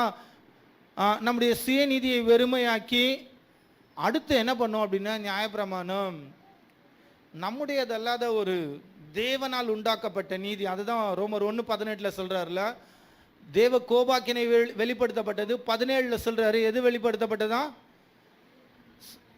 ரோமர் 1:17-18 வாசிக்கலாமா. ஆக்சுவலாக என்னோட டெக்ஸ்ட்ல நான் எழுதல, பட் வாசிக்கலாம். நீதிமான் பிழைப்பான் என்று எழுதியிருக்கிறபடி விசுவாசத்தினால் உண்டாகும். சார் அதான் இங்கே எழுதி முன்னாடி போட்டிருக்காங்கல்ல, faith alone, Christ alone, scripture alone. So இது எல்லாமே மார்ட்டின் லூத்தரும் ஜான் கேல்வினும் அந்த 15ஆம் நூற்றாண்டில் திருச்சபையின் சீர்கேட்டை என்ன பண்ணாங்க, மறுபடியும் வேதாகமத்திற்கு திரும்படி அறைகூவல் விட்டு இந்த ஆரோக்கியமான உபதேச சட்டத்திட்டத்திற்கு கொண்டு போனபடினால தான் அந்த நாட்களில் எழுதப்பட்ட பைபிள் விளக்க உரைகளும், ஓகேவா, வேதாகமத்தின் அடிப்படையான நூட்களும் தான் இன்றைக்கும் தியாலஜிக்கல் காலேஜஸ்ல போதிக்கப்படுகிறது. புதுசா எதையும் எழுதலை இவங்க. ஸோ அப்படி அதுதான் பவுல் சொல்றாரு, இப்படி கட்டுக்கதைகளையும் வம்ச வரலாறுகளையும் சொல்லாதபடிக்கு நீ கட்டளையிடும்படிக்கு நான் உன்னை அனுப்புறேன். அதே டைம்ல ஆரோக்கியமான உபதேசத்தை நீங்க தீமோத்தேயு வாசிச்சீங்கன்னா சொல்றாரு, சுவிசேஷத்தின் நிமித்தம் என்னோடு கூட நீ தீங்கு அனுபவின்றாரு. 2 தீமோத்தேயு 2 சொல்றாரு, நான் உங்ககிட்ட ஒப்புவித்ததை மற்றவர்களிடத்தில் ஒப்புவிக்கத்தக்க உண்மையுள்ள மனுஷர்களிடத்தில் நீ என்ன பண்ணு, டிரான்ஸ்ஃபர் பண்ணு அப்படின்றாரு. டிசைபிள்ஸ் என்ன பண்ணு, மல்டிப்ளை பண்ணு அப்படின்றார். ஸோ நாம் அப்போ ஆரோக்கியமான உபதேசத்திற்கு அதோடைய வல்லமையை, வலிமையை, நன்மையை புரிந்து கொள்ள வேண்டுமானால் நற்செய்தி அப்படின்ற வார்த்தைக்கு என்னது நற்செய்தி அப்படின்னா, அதுக்கு முன்னாடி நமக்கு என்ன வைக்கப்பட்டிருக்கிற துர்ச்செய்தியோட விளைவு என்ன அப்படின்றத நம்ம புரிஞ்சுக்கிட்டோம் அப்படின்னா நற்செய்தியோட மேன்மை என்ன பண்ண முடியும், புரிந்து கொள்ள முடியும். அதை தான் பவுல் இங்கே எழுத வர்றாரு. ஓகேவா. ஸோ அடுத்தது நித்தியானந்த தேவனுடைய மகிமையான சுவிசேஷத்தின்படி. ஸோ அப்போ நித்தியானந்த தேவனுடைய மகிமையான சுவிசேஷம் ஒரு மனிதனுக்குள்ளாக என்ன செய்யும் அப்படின்றத நம்ம என்ன பண்ணலாம் பார்க்கலாம்.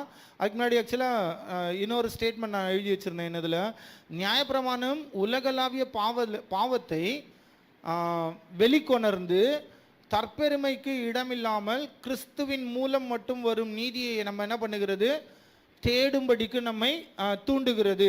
அதனால தான் பவுல் வந்து இந்த 1ஆவது அதிகாரம் 11ஆவது வசனத்தில் என்ன பண்ணுறாருன்னா, நியாயப்பிரமாணத்தின் மூலமாக ஒருவன் தன்னை அறிந்து கொண்ட பின்பு அங்கேருந்து ஆரோக்கியமான உபதேசத்துக்கு என்ன பண்ணுறாருன்னா பால் வந்து ஷிஃப்ட் பண்ணுறதை நம்ம பார்க்க முடியும். ஓகேவா?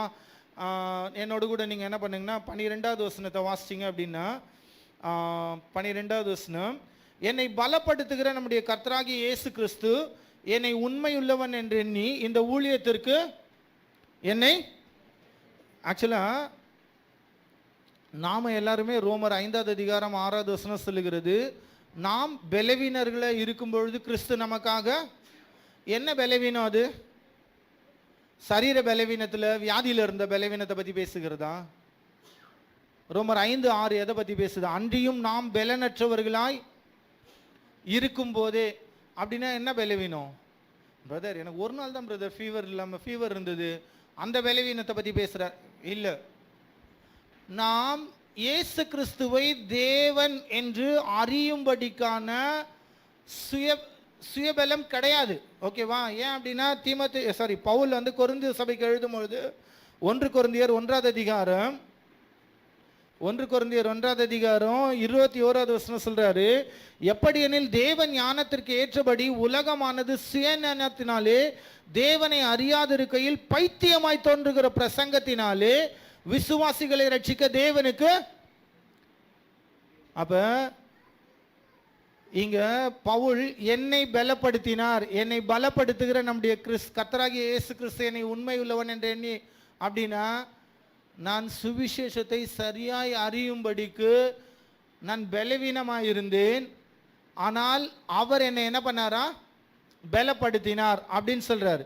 ஓகே, நீங்கள் நான் வாசித்த அந்த 1 கொரிந்தியரை நீங்கள் தொடர்ந்து வாசிப்பீங்க அப்படின்னா 29ஆவது வசனம் சொல்லுகிறது, மாம்சமான எவனும் தேவனுக்கு முன்பாக பெருமை பாராட்டாதபடிக்கு தேவன் அப்படி செய்தாராம். எதை அப்படின்னா 26 எப்படி எனில், சகோதரரே நீங்கள் அழைக்கப்பட்ட அழைப்பை பாருங்கள், மாம்சத்தின்படி ஞானிகள் அநேகர் இல்லை, வல்லவர்கள் அநேகர் இல்லை, பிரபுக்கள் அநேகர் இல்லை. ஞானிகளை வெட்கப்படுத்தும்படி தேவன் உலகத்தில் பைத்தியமானவைகளை தெரிந்து கொண்டார், பலமுள்ளவைகளை வெட்கப்படுத்தும்படி தேவன் உலகத்தில் பலவீனமானவைகளை தெரிந்து கொண்டார், உள்ளவைகளை அவமாக்கும்படி உலகத்தின் இழிவானவைகளையும் அற்பமாய் எண்ணப்பட்டவைகளையும் இல்லாதவைகளையும் தேவன் தெரிந்து கொண்டார். அப்ப தேவன் நம்மை தெரிந்து கொண்டது நாம் தேவனுக்கு முன்பாக பெருமை பாராட்டுகிறதற்காக அல்ல. அதனால தான் பால் என்ன பண்றாரு, இப்போ அந்த நித்தியானந்த தேவனுடைய மகிமையான சுவிசேஷத்தின் வல்லமை எப்படிப்பட்டது அப்படின்றத என்ன பண்றாருன்னா காண்பிக்கும்படிக்கு நமக்கு 12ஆவது வசனத்துல தொடர்ந்து என்ன சொல்றாருன்னா, என்னை பலப்படுத்துகிற நம்முடைய கர்த்தராகிய இயேசு கிறிஸ்து என்னை உண்மை உள்ளவன் என்று எண்ணி.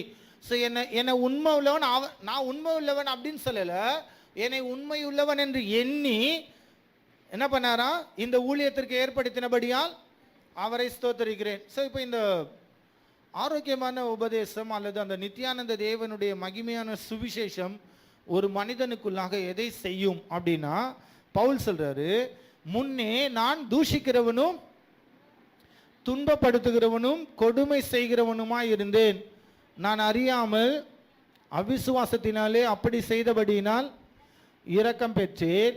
நம்முடைய கர்த்தரின் கிருபை கிறிஸ்து இயேசுவின் மேலுள்ள விசுவாசத்தோடும் அன்போடும் கூட என்னிடத்தில் பரிபூரணமாய் பெருகிற்று அப்படின்னு தான் இருக்கு என்னுடைய வேதாகமத்தில். கரெக்டா? ஓகே. ஆக்சுவலாக இங்கிலீஷ் வெர்ஷன்ஸில் சூப்பராக இருக்காது, ஒரு சில வெர்ஷன்ஸில் எக்ஸீடிங்லி அபண்டன்ட் அப்படின்னு இருக்கு, NASBன்னு நினைக்கிறேன் அதில். ஓகே, இப்போது நம்முடைய பிரச்சனை என்ன அப்படின்னா, இங்கே பவுல் வந்து நான் அறியாமல் அவிசுவாசத்தினாலே செய்தபடியினால் இரக்கம் பெற்றேன் அப்படின்னோடனே, ஓ அப்போ அறியாமல் அவிசுவாசத்தினால செஞ்சால் இரக்கம் வந்துடும் அப்படின்ற காரியத்திற்குள்ளாக நம்ம என்ன பண்ணுறோம், போயிடுவோம். ஆக்சுவலாக நான் வந்து இந்த வசனத்தை புரிந்து கொள்ளும்படிக்கு Augustine, Chrysostom, church fathers, Calvin, Martin Luther இவங்களுடைய காரியங்களை பார்க்கும்போது ரொம்ப தெளிவாக சொல்கிறாங்க. நம்முடைய அதாவது நான் அறியாமல் அல்லது நான் அவ்விசுவாசத்தினாலே செய்தேன் அப்படின்றது போது பவுல் வந்து தன்னுடைய நீதியை கொண்டு வரவில்லை, ஓகேவா? ஆனால் தேவ நீதி எப்படி போதுமானதாக இருந்தது அப்படின்றதையும், பட் ஒரிஜினலாகவே பவுல் வந்து அந்த காலையில் நம்ம வாசிக்கும் போதும் வாசம் தேவ வைராக்கியம் கொண்டவராக யூதர்களுக்கு இருக்கிற யூதர்களுக்கு ரோமர் 10வது அதிகாரத்தில் பவுல் அதை கொண்டு வர்றாருல. ரோமர் 10வது அதிகாரம், சகோதரரே, இஸ்ரவேலை ரட்சிக்கப்பட வேண்டும் என்பதே என் இருதயத்தின் விருப்பமும் நாம் தேவனை நோக்கி செய்யும் விண்ணப்பமும் இருக்கிறது. தேவனை பற்றி அவர்களுக்கு வைராக்கியம் உண்டென்று அவர்களை குறித்து சாட்சி சொல்லுகிறேன். அடுத்து என்ன சொல்றாரு? ஆகிலும் அது. இந்த மாதிரியான வைராக்கியத்தில் தான் பவுலுமே இருந்தார்.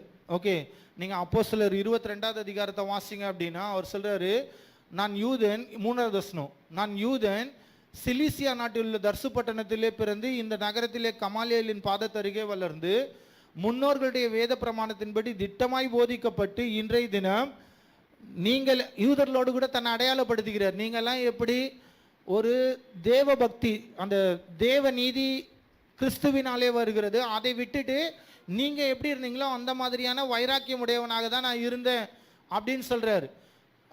ரோமர் 10:3 சொல்லும் பொழுது ஏன் அப்படின்னா அவர்கள் தேவ நீதியை அறியாமல். ஸோ பவுலும் தன் சுயநீதியை நிலைநிறுத்தும்படிக்கு அதை என்ன பண்ணிட்டு இருந்தாரு? தேடிட்டு இருந்தார். ஓகேவா? அப்போஸ்தலர் 26 சொல்லும்போது சொல்றாரு, அகிரிப்பா ராஜாக்கு முன்னாடி அறிக்கையிடும் போது, முன்னே நானும் நசரேனாகிய இயேசுவின் நாமத்திற்கு விரோதமாய் அநேக காரியங்களை நடப்பிக்க வேண்டும் என்று நினைத்திருந்தேன் அப்படின்னு தன்னுடைய அந்த ரட்சிப்பின் செய்தியை கொண்டு வரும்போது சொல்றாரு. ஸோ இப்போ இந்த அறியாமை, அவிசுவாசம் அப்படின்றது பவுல் வந்து அப்படி இருந்தால் இரக்கம் பெறலாம் அப்படின்னு இல்லை, அப்படி இருக்கிறவர்களுக்கும் தேவன் என்ன பண்ணுறாரு? இரக்கம் செய்கிறவராக இருக்கிறார். ஏன் அப்படின்னா அப்படி பவுல் தன்னை மிட்டிகேட் பண்ணுறவராக இருந்தார் அப்படின்னா தன்னை பிரதான பாவி அப்படின்னு குறிப்பிட வேண்டிய அவசியம் கிடையாது. கரெக்டா? அதுவும் பிரதான பாவிகளில் ஒருவன் சொல்ல, தி அப்படின்ற டெஃபினட் ஆர்டிகல் போட்டு தன்னை த சீஃப் சின்னர் அப்படின்னு பவுல் சொல்கிறத நம்ம பார்க்க முடியும். ஓகேவா? ஸோ நீங்கள் தொடர்ந்து என்னோடு கூட 1 தீமோத்தேயு அந்த 1வது அதிகாரத்தில் 13வது வசனம் நம்ம வாசித்த அந்த வசனம், முன்னே நான் தூஷிக்கிறவனும் துன்பப்படுத்துகிறவனுமாய் இருந்தேன். இதில் இந்த 14வது வசனத்தை பாருங்களா, நம்முடைய கர்த்தரின் கிருபை என்னவா? கர்த்தரின் கிருபை கிறிஸ்து இயேசுவின் மேலுள்ள விசுவாசத்தோடும் அன்போடும் கூட, தேவனுடைய கிருபை மாத்திரமல்ல, கிருபையோடு கூட என்னவா? அது ஒரு பேக்கேஜா, ஒரு முழுமையான பரிசு பொருளாக கிருபையை மாத்திரமல்ல, கிருபையோடு கூட விசுவாசம், அன்பு யார் மேல? தேவன் மேல இருக்கும்படிக்கு நமக்கு என்ன பண்ணப்படுகிறது? கொடுக்கப்படுகிறது. ஆக்சுவலாக நான் என்னோட இங்கிலீஷ் வெர்ஷனில் நான் மிஸ் பண்ணுற ஒரே நிமிஷம். இங்கிலீஷில் இந்த வேர்டு ரொம்ப சூப்பராக இருக்கும். ஜஸ்ட் நான் வாசிச்சிடறேன். ஜஸ்ட்டு யாராவது இல்லை இங்கிலீஷ் வெர்ஷன் இருந்ததுன்னா வாசிங்கனாலும் ஓகே. 1 தீமோத்தேயு 1:14. Okay, just give me a minute. நான் எடுத்துட்டேன். Okay. The grace of our Lord was poured out on me abundantly. Grace மாத்திரம் இல்லையா, கிருபை ஊற்றப்பட்டது மாத்திரம் இல்லையா, along with the faith and love that are in Christ Jesus. So அந்த விசுவாசமும் அன்பும் யாருக்குள்ள இருக்கா? கிறிஸ்துவுக்குள்ள இருக்கிறது. அந்த விசுவாசமும் அன்பும் அந்த கிருபை என்னிடத்திலே வெளிப்பட்ட பொழுது அந்த கிருபையை நான் ஏற்றுக்கொள்ளும்படியான விசுவாசமும் என்னோடுக்கு எனக்கு என்ன பண்ணப்பட்டது? கூட கொடுக்கப்பட்டது. பவுல் அதை அங்கீகரிக்கிறார். நம்முடைய பிரச்சனை என்ன அப்படின்னா,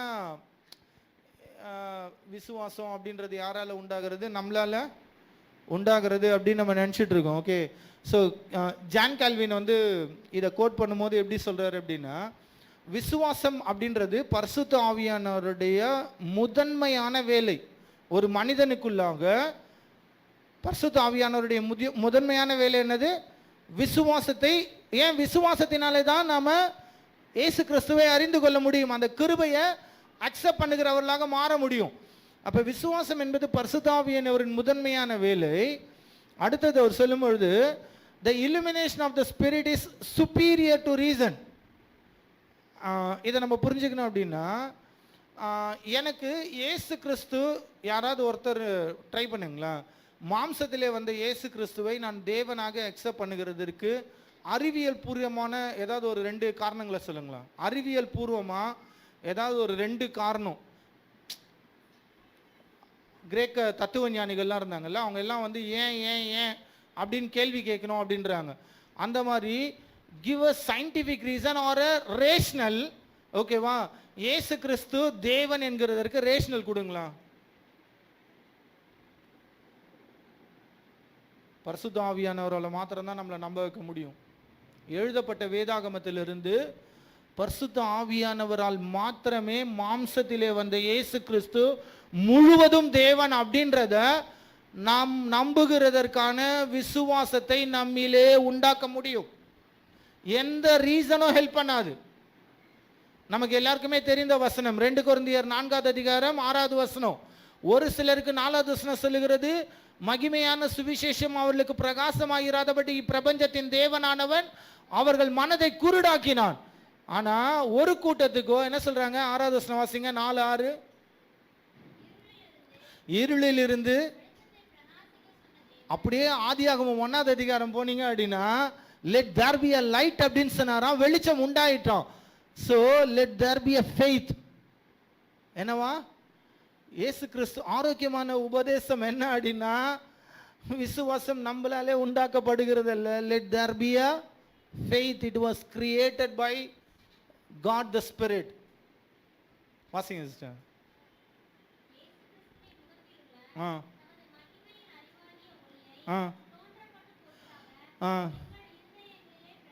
எங்கள் இருதயங்களிலே, கால்வின் அதை தான் சொல்றது, the illumination of the spirit is superior to reason.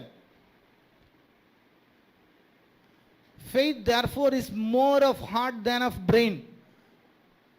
விசுவாசம் என்பது மூளை அறிவினாலே ஒரு மனிதனுக்குள்ளாக உண்டாக்கப்படுகிற காரியம் அல்ல, அது தேவன் நம்மிடத்திலே பிரகாசிப்பிக்கிற காரியம், நம்முடைய இருதயத்திலே உண்டாகிற காரியம்.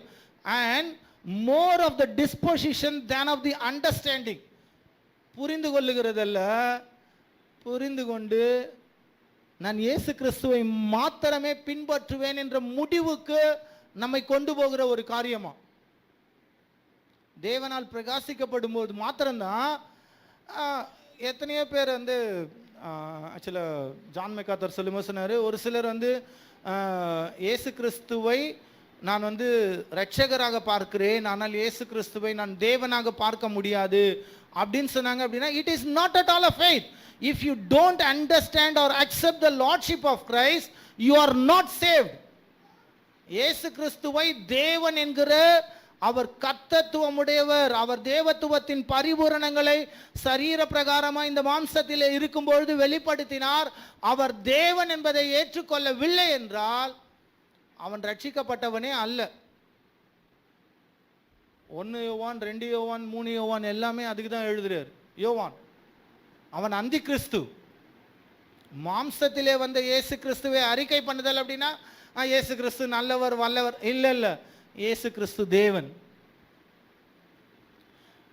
ஓகே, ஸோ ஜோனத்தான் எட்வர்ட் சொல்லும்போது என்ன சொல்றாருன்னா, faith is not a product of human nature nor is it within the power of men to beget it themselves. மனிதர்கள் தங்களாலே உருவாக்கப்படக்கூடிய ஒரு காரியம் அல்ல. This is the immediate effect of almighty power of God.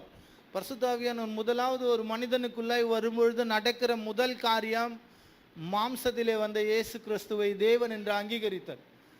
அப்பதான் தேவன் என் பாவத்திற்காக மரித்தார் அப்படின்னும் பொழுது அதோட வெயிட்டேஜே புரியும். சார்ல்ஸ் ஹார்ட் சொல்லும்போது எப்படி சொல்றாருன்னா, சார்ல்ஸ் ஹார்ட் என்கிறதான தேவ மனிதன், faith is a gift of God, it is not work of man, it does not originate in the free will of the sinner. பாவ மனிதன் தன்னுடைய எல்லாருமே என்னது, எல்லாருக்கும் பிரச்சனை என்ன அப்படின்னா, பிரதர் நம்ம ஃப்ரீ வில்குள்ளே இருக்கிறோம் பிரதர், ஃப்ரீ வில்குள்ள. மார்ட்டின் லூதர் ரொம்ப தெளிவாக சொல்லிட்டாரு, our will is under the bondage. நம்முடைய விருப்பங்கள் கட்டுக்குள் இருக்கின்றது, என்னவ சிறைப்படுத்தப்பட்டிருக்கிறது. பிசாசு அதை சிறைப்படுத்தி வைத்திருக்கிறான். ஸோ அதனால தான் இயேசு சொல்றாரு, பலவானை முந்தி கட்டினால் ஒழிய அவனுடைய கொள்ளையுடைமைகளை எடுக்க அப்ப நாம் அவனுக்குள்ளா இருந்தோம், அவனை கட்டி அவனிடத்திலிருந்து நம்ம என்ன பண்ணாரா, தம்முடைய ரத்தத்தை அவனுக்கு கொடுக்கவில்லை. அது சப்ஸ்டிடியூஷனரி அட்டோன்மெண்ட் இஸ் நாட், அவனுக்கு பே பண்ணது கிடையாது. ஓகேவா? நம்முடைய புரிதல் என்னாச்சு அப்படின்னா, இயேசு நம்மை மீட்கும் போது பிசாசுக்கு நம்மளை பிசாசுக்கு என்ன பண்ணாரு, விலைக்கிற இல்லை, விலைக்கிறையும் நித்தியானந்தம் உள்ள தேவனுக்கு கொடுக்கப்பட்டது. ஸோ இவனுடைய கொள்ளையுடைமைகளை மரணத்தை ஜெயித்ததினாலே, சிலுவையில் தம்மை மறிக்கும்படி அவர் ஒப்பு கொடுத்ததினாலே, மறித்து உயிர்த்தெழுந்ததினாலே அவனுடைய எல்லா பவர்ஸையும் என்ன பண்ணிட்டாரு, அழிச்சு நம்மளை மீட்டிருக்கார். ஓகே, பிபி வார்ஃபீல்ட் என்கிறதான தேவ மனிதன் சொல்லும் பொழுது என்ன சொல்றாருன்னா, faith is the gift of God in double சென்ஸா. விசுவாசம் என்பது ரெட்டை காரியம், ரெண்டு விதங்களிலே அது தேவனுடைய பரிசா. எப்படின்னா, it is given as in the gracious work of the spirit in our hearts. பரிசுத்த ஆவியானவர் நம்முடைய இருதயத்தில் கிருபையாய் தன்னுடைய வேலையை என்ன பண்ணாரா, துவங்குகிறதற்கு. Next, and it is given us in the gracious revelation of the truth in Christ. கிறிஸ்துவின் மூலமாக போதிக்கப்படுகிற கொடுக்கப்பட்ட உபதேசங்களை புரிந்து கொள்ளும்படியான கிருபையும் நமக்கு என்ன பண்ணுகிறது, கொடுக்கிறது அப்படின்றத நம்ம புரிந்து கொள்ள வேண்டும். ஓகேவா?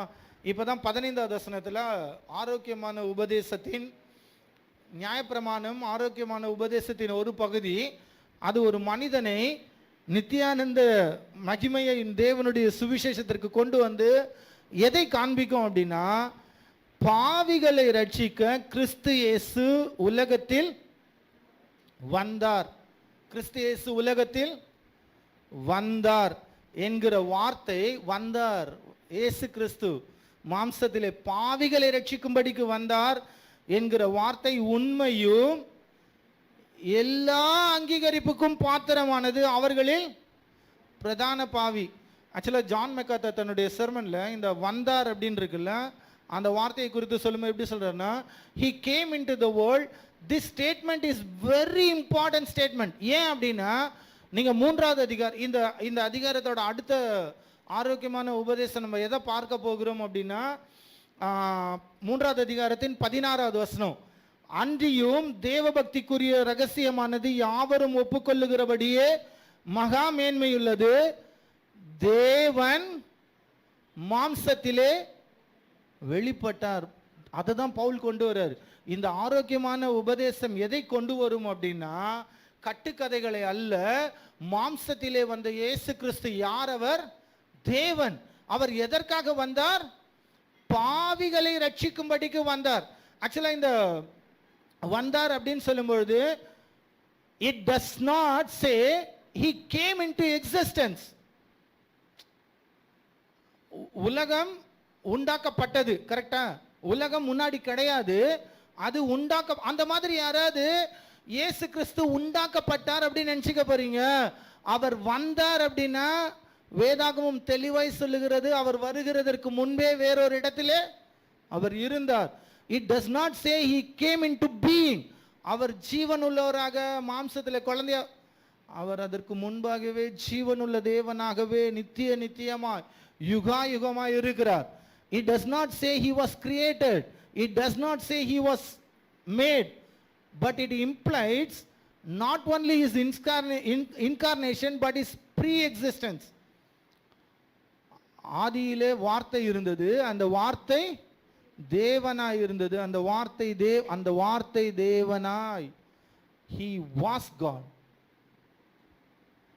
ஓகே, ஸோ அதை நம்ம யோவானுடைய சுவிசேஷ புத்தகங்களில் வந்தார் அப்படின்ற அந்த காரியத்தை இயேசு அதிகமாய் வலியுறுத்துகிறத பார்க்க முடியும். நான் குயிக்காக ஒரு சில வசனங்களை சொல்கிறேன். யோவான் 1:9 சொல்றாரு, உலகத்திலே வந்து நீங்கள் எல்லாமே இந்த பாவிகளை ரட்சிக்க வந்தார் அப்படின்ற அந்த வசனத்தோடு கூடவே தொடர்பு படுத்திட்டே வாங்க. உலகத்திலே வந்து எந்த மனுஷனையும் பிரகாசிப்பிக்கிற ஒளியே அந்த வந்து இயேசு இந்த பூமியிலே வந்தார். ஏன் அவர் வந்தார்ன்ற காரியம் ஆரோக்கியமான உபதேசம் அப்படின்னா அப்பதான் நாம் மெய்யான ஒளியிலே பிரகாசிப்பிக்கப்பட முடியும். அவர் ஆக்சுவலாக 11 சொல்லுது, அவர் தமக்கு சொந்தமானதிலே வந்தார், அவர்கள் அவரை ஏற்றுக்கொள், அதை விட்டுருங்க. 1:27 சொல்றாரு, யோவான் ஞானன் சொல்றாரு, அவர் எனக்கு பின் வந்தும் என்னிலும் மேன்மை உள்ளவர். இதே யோவான் சினாப்டிக் காஸ்பல்ஸ்ல பார்த்தீங்க அப்படின்னா இவர் எனக்கு முன் இருந்தவர் அப்படின்றதையும் சொல்றாரு. ஓகேவா? யோவான் 3:16 சொல்றாரு, தேவன் தம்முடைய ஒரே பேரான குமாரனை விசுவாசிக்கிறவன் அவன் கெட்டு போகாமல் நித்திய ஜீவனை அடையும்படிக்கு அவர் தந்தருளப்பட்டார். என்ன பட்டார்? நாம் நித்திய அழிவுக்குள்ளாக போகாதபடிக்கு நித்திய ஜீவனை அடையும்படிக்கு தந்தருளப்பட்டார். 17 சொல்லுகிறது, உலகத்தை ஆக்கினைக்குள்ளாக தீர்க்கும்படி தேவன் தம்முடைய குமாரனை உலகத்தில் அனுப்பாமல் அவராலே உலகம் ரட்சிக்கப்படுவதற்காகவே. 6:38 சொல்லுகிறது, என் சித்தத்தின்படி அல்ல பிதாவின் சித்தத்தை செய்யும்படிக்கே குமாரனாகிய தேவன் என்ன பண்ணாராம்? வானத்திலிருந்து இறங்கி வந்தாராம். அப்ப அவர் அதுக்கு முன்னாடி என்னவா இருந்தாரு? அவர் வானத்திலே தேவனாகவே இருக்கிறார். ஆக்சுவலாக நமக்கு ஓல்ட் டெஸ்ட்மெண்ட்டை படிக்கும் போது நம்முடைய பிரச்சனை வந்து அங்கே இயேசு கிறிஸ்துவை சரியாக பார்க்க முடியாத ஒரு பிரச்சனை எல்லாருக்குமே இருக்கு. நான் ஆக்சுவலாக ஒரு தமிழ் எம்சிக்யூ அல்லது இங்கிலீஷ் எம்சிக்யூ என்னோடு கூட வேலை செய்கிறதான பிரதர் ஜான் அப்படின்ற ஒரு சகோதரன் எங்களோடு கூட அந்த திருச்சபையில் அவங்க பங்கெடுக்கிறாங்க. அவங்க வந்து ஒரு எம்சிக்யூ கொஸ்டின் டெவலப் பண்ணியிருக்காங்க. நீங்கள் அதில் ரொம்ப அழகாக அவர் வந்து ஓல்ட் டெஸ்ட்மெண்ட்டில் தியோஃபனி கிறிஸ்டோஃபனி, அதாவது பழைய ஏற்பாட்டின் யாவே, நம்ம எல்லாருமே என்ன நினச்சிட்டு இருக்கோம் அப்படின்னா வேதாகமம் எகோவா யாவே அப்படின்னு சொல்லும்பொழுது பிதாவாகிய தேவனை மாத்திரமே காண்பிக்கிறது அப்படின்னு நினச்சிட்டு இருக்கோம். ஆக்சுவலாக அது தவறான புரிதல். பழைய ஏற்பாட்டின் 90% ஆஃப் த பிளேசஸில் யாவே எகோவா அப்படின்னு சொல்லும்பொழுது அது இயேசு கிறிஸ்துவை குறிக்கிறதான யூதர்களுடைய தேவனான பழைய ஏற்பாட்டின் தேவனான இயேசு கிறிஸ்துவை குறிக்கிறதான வார்த்தை. நமக்கு என்னன்னா அங்க வந்து தேவன் ஏதோ டைரக்டா வந்தார் நினைச்சிட்டு இருக்கோம். அங்க பிதா வந்து யாரும் பார்க்க முடியாதவர். கரெக்டா? ஸோ இந்த எம்சிக்யூ உங்களுக்கு ஹெல்ப் பண்ணும், நான் அதை அனுப்புகிறேன். நீங்கள் ஜஸ்ட்டு ட்ரை பண்ணுங்கள். அது புரியல அப்படின்னா நான் பண்ணாமல் அந்த சகோதரனே நான் உங்களுக்கு ஹெல்ப் பண்ண சொல்கிறேன். உங்களுடைய நம்பர்ஸை கொடுத்தேன்னா அவரே உங்ககிட்ட கால் பண்ணி, ஏன்னா அவர் ரொம்ப he is a passionate in that. அவருக்கு வந்து நானும் அவரும் காரில் போகும்போது நான் ஏதாவது ஒரு வசனத்தை புதிய ஏற்பாட்டிலேருந்து படிச்சுட்டு பழைய ஏற்பாட்டில் வந்து அங்கே கர்த்தர் அப்படின்னு சொல்லியிருக்கிறது அது இயேசு கிறிஸ்துவ சொல்லுது அப்படின்னா உடனே என்ன பண்ணுவார்னா அடுத்த நாள் அதில் ஆட் பண்ணுவார். அதை உட்காந்து ஆராய்ச்சி பண்ணிட்டு வந்து எங்களோட 2 பேரோட டிஸ்கஷனும் மேஜராக அதில் தான் இருக்கும். ஓகேவா? ஸோ நம்ம இயேசு கிறிஸ்துவை ஒழுங்காக பார்க்க கற்றுக்கொள்ள வேண்டும். 8 சொல்கிறாரு, யோவான் 8 யோவான் 9 சொல்ல பார்க்கலாம். யோவான் 9:39 அப்பொழுது இயேசு காணாதவர்கள் காணும்படியாகவும் காண்கிறவர்கள் குருடராகும்படியாகவும் நியாய தீர்ப்புக்காக நான் இந்த ஆரோக்கியமான உபதேச வசனம் அப்படின்றது பாவிகளை ரட்சிக்க இயேசு கிறிஸ்து உலகத்திற்கு வந்தார். ஸோ வந்த நபர் யார் அப்படின்னா அவர் மகிமையான சுவிசேஷத்திற்கான பொருளே அவர் தான் அந்த சுவிசேஷம். அவர் தான் இந்த சுவிசேஷத்தின் மைய நாயகர். ஓகே, 10வது அதிகாரம் யோவான் 10:10 நமக்கு எல்லாருக்குமே தெரிந்தது. திருடன் திருடவும் கொல்லவும் அழிக்கவும் வருகிறானே என்று வேறொன்றுக்கும் வரான், நானோ அவைகளுக்கு நித்திய ஜீவன் நமக்குள்ள அந்த உடனே இந்த ஜீவன் அப்படின்னா இந்த பூமியில வாழுகிறதற்கு அல்ல. ஏன் அப்படின்னா அடுத்த சொல்றாரு அது பரிபூரணப்படவும். What an amazing God. So அதுதான் காஸ்பல். லூக்கா 19 சகை கிட்ட பேசும்போது சொல்றாரு இழந்து போனதை தேடவும் ரட்சிக்கவுமே மனுஷகுமாரன் வந்திருக்கிறார். மார்க் 10:45. அப்படியே மனுஷகுமாரனும் ஊழியம் கொள்ளும்படி வராமல் ஊழியம் செய்யவும் அநேகரை மீட்கும் பொருளாக தம்முடைய ஜீவனை கொடுக்கவும். நம்முடைய பிரச்சனை என்ன அப்படின்னா, பாவிகளை ரட்சிக்க கிறிஸ்து இயேசு உலகத்தில் வந்தார். நீங்கள் ஆக்சுவலாக ஓகே, நான் இன்னொரு பைபிள் ஸ்டடி எடுத்துகிட்டு இருக்கேன். மத்தேயு எடுத்துகிட்டு இருக்கேன். மத்தேயு 11வது அதிகாரத்தில் சிறைச்சாலையில் இருக்கிற யோவான் ஸ்நானன் வந்து ஆட்களை அனுப்பி கேட்குறாரு, வருகிறவர் நீர்தானா அல்லது வேறொருவர் வர? இந்த வருகிறவர் அப்படி அதை நீங்கள் அழகாக அண்டர்ஸ்டாண்ட் பண்ணோம் அப்படின்னா தானியேலிருந்துலாம் அமேசிங்கான பேசேஜஸ் இருக்கு. அவர் கேட்குறாரு, நீங்கள் தானா மேசியா? ஆக்சுவலாக இத்தனைக்கும் யோவான் யார் அப்படின்னா, இயேசுக்கு ஞானஸ்நானம் கொடுத்து ஆவியானவராலே வெளிப்பாட்டை பெற்ற யோவானுக்குமே பயம் வரும்பொழுது நம்முடைய விசுவாசம் கொஞ்சம் லைட்டாக என்ன பண்ணும், ஷேக் ஆகும். ஓகே, ஸோ அதை நம்ம புரிஞ்சுக்கணும். ஓகே, அடுத்தது வந்து யோவான் 12வது அதிகாரம் 46வது வசனம் சொல்லுகிறார், என்னிடத்தில் விசுவாசமாக இருக்கிறவன் எவனும் இருளில் இராதபடிக்கு நான் உலகத்தில். ஸோ நம்ம எல்லாம் இருளில் இருக்கிறோமா ஒளியில் இருக்கிறோமா? இட்ஸ் அன் என்கரேஜிங் வேர்ட்னா, இதுதான் வந்து நம்ம புரிந்து கொள்ள வேண்டியது. ஓகே, 2 தீமோத்தேயு 1வது அதிகாரம் 2 தீமோத்தேயு 1வது அதிகாரம் 9வது வசனம், அவர் நம்முடைய கிரியைகளின்படி நம்மை ரட்சிக்காமல் தம்முடைய தீர்மானத்தின்படியேயும் ஆதி காலம் முதல் கிறிஸ்து இயேசுவுக்குள் நமக்கு அருளப்பட்ட கிருபையின்படியேயும் நம்மை ரட்சித்து பரிசுத்த அழைப்பினாலே அழைத்தார். பாவிகளை ரட்சிக்க கிறிஸ்து இயேசு. இதுதான் ஆரோக்கியமான உபதேசம்.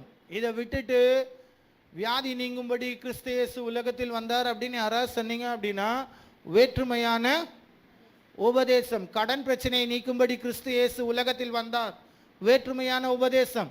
உன்னுடைய வாழ்நாள் செழித்திருக்கும்படி கிறிஸ்து இயேசு உலகத்தில் வந்தார், வேற்றுமையான உபதேசம். 10வது வசனம் சொல்லுகிறது, நம்முடைய அந்த பரிசுத்த அழைப்பினாலே அழைத்தார்ல, அது 10வது வசனம் சொல்றவருங்களா, நம்முடைய இரட்சகராகிய இயேசு கிறிஸ்து பிரசன்னமானதினாலே, இயேசு மாம்சத்தில் வந்தபடியினாலே அந்த கிருபை என்ன பண்ணப்பட்டிருக்கா, வெளிப்படுத்தப்பட்டது. தீத்துக்கு எழுதும்போது அப்போஸ்தலனாகிய பவுல் அதையும் கொண்டு வர்றார். தீத்து 2வது அதிகாரம் 11வது வசனம், ஏனெனில் எல்லா மனுஷருக்கும் ரட்சிப்பை அளிக்கத்தக்க தேவ கிருபை பிரசன்னமாகி. அதுக்கு அடுத்த பாசேஜ் இன்னும் அமேசிங்கான பாசேஜ். நாம் அவபக்தியையும் லௌகிக இச்சைகளையும் வெறுத்து தெளிந்த புத்தியும் நீதியும் தேவ பக்தியும் உள்ளவர்களாய் இவ்வுலகத்திலே ஜீவனம் பண்ணி. ஸோ அந்த ரட்சிக்கத்தக்கதான தேவ கருவை மாம்சத்திலே வெளிப்பட்ட இயேசின் மூலமாக வந்தது என்ன பண்ணுது அப்படின்னா, நம்முடைய அவபக்தியை லௌகிக இச்சையை வெறுக்க வைக்கிறதா, தெளிந்த புத்தி நீதி தேவ பக்தி உள்ளவர்களாய் இந்த உலகத்திலே வாழ்கிறது மாத்திரமல்ல, நாம் நம்பியிருக்கிற ஆனந்த பாக்கியத்திற்கும் மகாதேவனும் நமது இரட்சகருமாகிய இயேசு கிறிஸ்துவனுடைய மகிமையின் பிரசன்னமாகுதலுக்கும் எதிர்பார்த்து கொண்டிருக்கும்படி நமக்கு போதிக்கிறது. அவர் நம்மை சகல அக்கிரமங்களில் நின்று மீட்டுக்கொண்டு, சகல அக்கிரமங்களில் நின்று மீட்டுக்கொண்டு. பவுல் அதனால தான் சொல்றாரு, நான் அறியாம செஞ்சா பரவாயில்ல, எதுனா செஞ்சாலும் பரவாயில்ல, ஆனால் மாம்சத்திலே இயேசு பாவிகளை ரட்சிக்கும்படி உலகத்தில் வந்தா. ஸோ நியாயப்பிரமாணம் என்னை புரிய வைத்தது, நான் அந்த இயேசுவை ஆராதிக்கிறேன் அப்படின்னு கொண்டு வர்றார். 14வது, அவர் நம்மை சகல அக்கிரமங்களில் நின்று மீட்டு தமக்குரிய சொந்த ஜனங்களாகவும் நற்கிரியை செய்ய. ஸோ நற்கிரியை செய்கிறதுக்கு நாம பக்தி வரையத்தை கொண்டு வரது இல்லைங்க, அதை நமக்குள் வைக்கிறார், நமக்குள் கொடுக்கிறார். ஸோ நம்ம அதை புரிந்து கொள்ள வேண்டும். ஓகேவா? ஸோ நம்ம முடிக்க போகிறோம். 1 தீமோத்தேயு 1வது அதிகாரம் 16வது வசனம். இப்போ பவுல் சொல்றாரு, அந்த 13வது வசனத்தில் சொன்னார்ல, முன்னே நான் தூஷிக்கிறவன் துன்பப்படுத்துகிறவன் அப்படிலாம் இருந்தாரு, நான் பிரதான பாவி அப்படின்லாம் சொன்னார்ல. ஆனால் அப்படி இருந்தும் நித்திய ஜீவனை அடையும்படி இனிமேல் இயேசு கிறிஸ்துவனிடத்தில் விசுவாசமாய் இருப்பவர்களுக்கு திருஷ்டாந்தம் உண்டாகும் பொருட்டு பிரதான பாவியாகிய என்னிடத்தில் அவர் எல்லா நீடிய பொறுமையும் காண்பிக்கும்படிக்கு அந்த இரக்கம் ரொம்ப பியூட்டிஃபுல்லாக இருக்குது. ஓகேவா? நீங்கள் பார்த்தீங்க அப்படின்னா இந்த அப்படி இருந்தும் அப்படின்னு சொல்லும் பொழுது அவருடைய முன்னாடி ஸ்டேட்டஸ் என்ன பண்ணார்? திருச்சபையை துன்பப்படுத்துகிறவராக பவுல் என்ன பண்ணார்? போயிட்டு இருந்தார். ஆனால் நீங்கள் கலாத்தியர் நிருபத்தை வாசிங்க அப்படின்னா பவுல் 1வது அதிகாரத்தில் சொல்கிறாரு, ஓ இப்படி நம்மை துன்பப்படுத்தினவன் இப்பொழுது தேவனுடைய அவன் எந்த விசுவாசத்தை மறுதலித்தானோ அதே விசுவாசத்தை இப்பொழுது பிரசங்கிக்கிறான் என்று தேவனை குறித்து மகிமைப்படுத்தினார்கள். அப்படி மாற்றுகிறது தான் தேவனுடைய சுவிசேஷம். அதுதான் நித்யானந்த தேவனுடைய மகிமையான சுவிசேஷம். பாவிகளை ரட்சிக்கும்படி இயேசு கிறிஸ்து வந்தார். இதை போதிக்காம தீமோத்தேயு வேற எவனோ எதையோ சொல்லிட்டு இருக்கான். அது எல்லாத்தையும் நீ என்ன பண்ணு? ஸ்டாப் பண்ணு அப்படின்னு சொல்றாரு.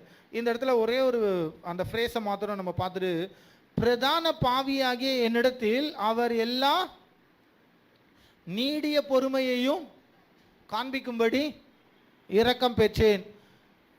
நம்முடைய ரட்சிப்பில் தேவன் எவ்வளோ பொறுமையாக இருந்திருக்காரு அப்படின்றத நம்மளால் உணர முடியாது. பவுல் ரொம்ப அருமையாக உணர்ந்தபடினால தான் சொல்கிறாரு, கலாத்தியரில் சொல்கிறார். கலாத்தியர் 1வது அதிகாரத்தில் ஒரே ஒரு வசனம் மாத்திரம் நீங்கள் ஜஸ்ட்டு ஆக்சுவலாக நான் எழுதி வைக்கல, ஆனால் அந்த கலாத்தியர் 1வது அதிகாரம், அப்படி இருந்தும் நான் என் தாயின் வயிற்றில் பிறந்தது முதல் என்னை பிரித்து எடுத்து தம்முடைய கிருபையினால் அழைத்த தேவன். தமஸ்குவுக்கு போறவர்களும் தேவன் பொறுமையா இருந்தாராம். நம்ம ரோமர் 3வது அதிகாரம் 26, 27 பார்த்துருக்கோம்ல. தேவன் பொறுமையா இருந்த முற்காலங்களில் நடந்த பாவங்களை தாம் பொறுத்து கொண்டதை குறித்து தம்முடைய நீதி, அவர் நீதிபரர் தான். ஆனால் என்ன பண்ணாராம்? பழைய ஏற்பாட்டிலையும் சரி, நாம தேவனை மறுதலிக்கும் போதும் சரி, நம்ம இடத்துல அவர் பொறுமையா இருக்கிறார். காண்பிக்கும் பொருட்டாக தாம் நீதி உள்ளவரும் இயேசுவினிடத்தில் விசுவாசமாய் இருக்கிறவனை நீதிமான் ஆக்குகிறவருமாய் விளங்கும்படி இக்காலத்தில் தமது நீதியை காண்பிக்கும் பொருட்டாக ப்ரொபிட்டியேஷனாக, அட்டோன்மெண்ட்டாக, கிருபாதார பலி, தேவனுடைய கோபத்தின் வீரியத்தை என்ன பண்றாரா? நிவாரணம் செய்து நம்மை தேவனிடத்திலே சமாதானம் பண்ணுகிற கிருபை. அப்போஸ்தலர் 17 அத்தேனே பட்டணத்தில் பவுல் பேசும்போது சொல்றாரு, அறியாமையுள்ள காலங்களை தேவன் காணாதவர் போல் இருந்தார். பவுலுக்கு இதான் பொருந்தும். அவன் அறியாமை உள்ள காலங்களை தேவன் காணாதவர் போல ரொம்ப பேஷியண்டா இருந்தாராம். லூக்கா 13வது அதிகாரம் நீங்க வீட்டில் போய் வாசிங்க, சமயம் இல்லை.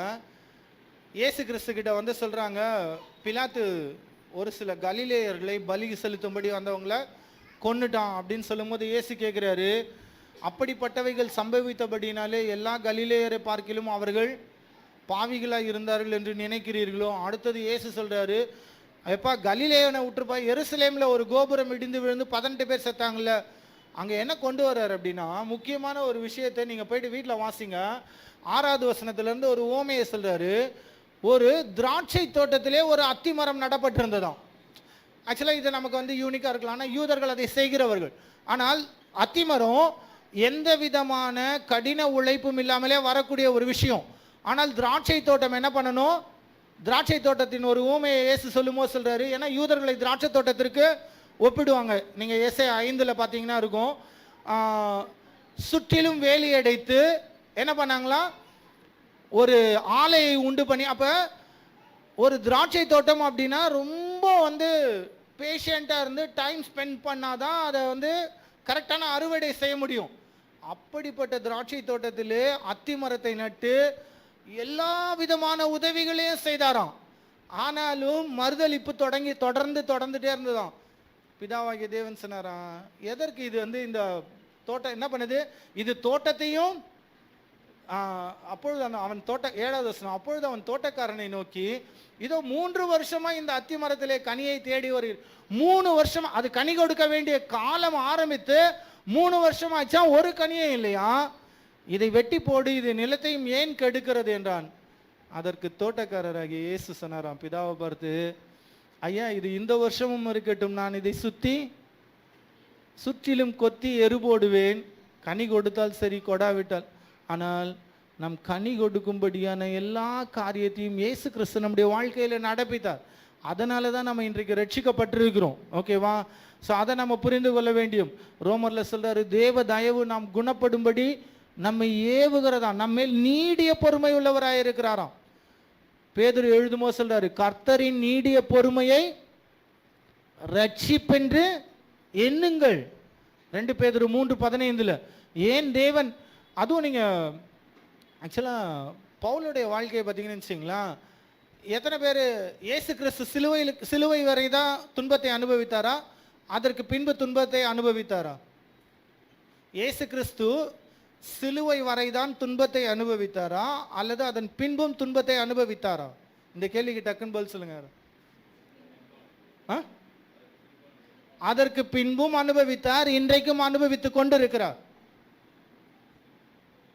நம்முடைய பிரச்சனை என்னன்னா, இயேசு கிறிஸ்து யோசிச்சு பாருங்களா, இப்படி போட்டு போக வேண்டியவர் வெயிட் பண்றாரு அப்படின்றதே அதுவே ஒரு பிரச்சனை தான். கரெக்டா? அவருக்கு அவருடைய நீதிக்கு அது வந்து ஸ்டேக்.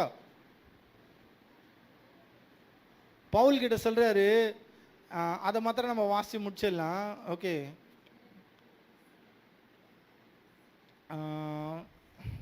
அப்போஸ்தலர் 9ஆம் அதிகாரம்ல 9ஆம் அதிகாரம்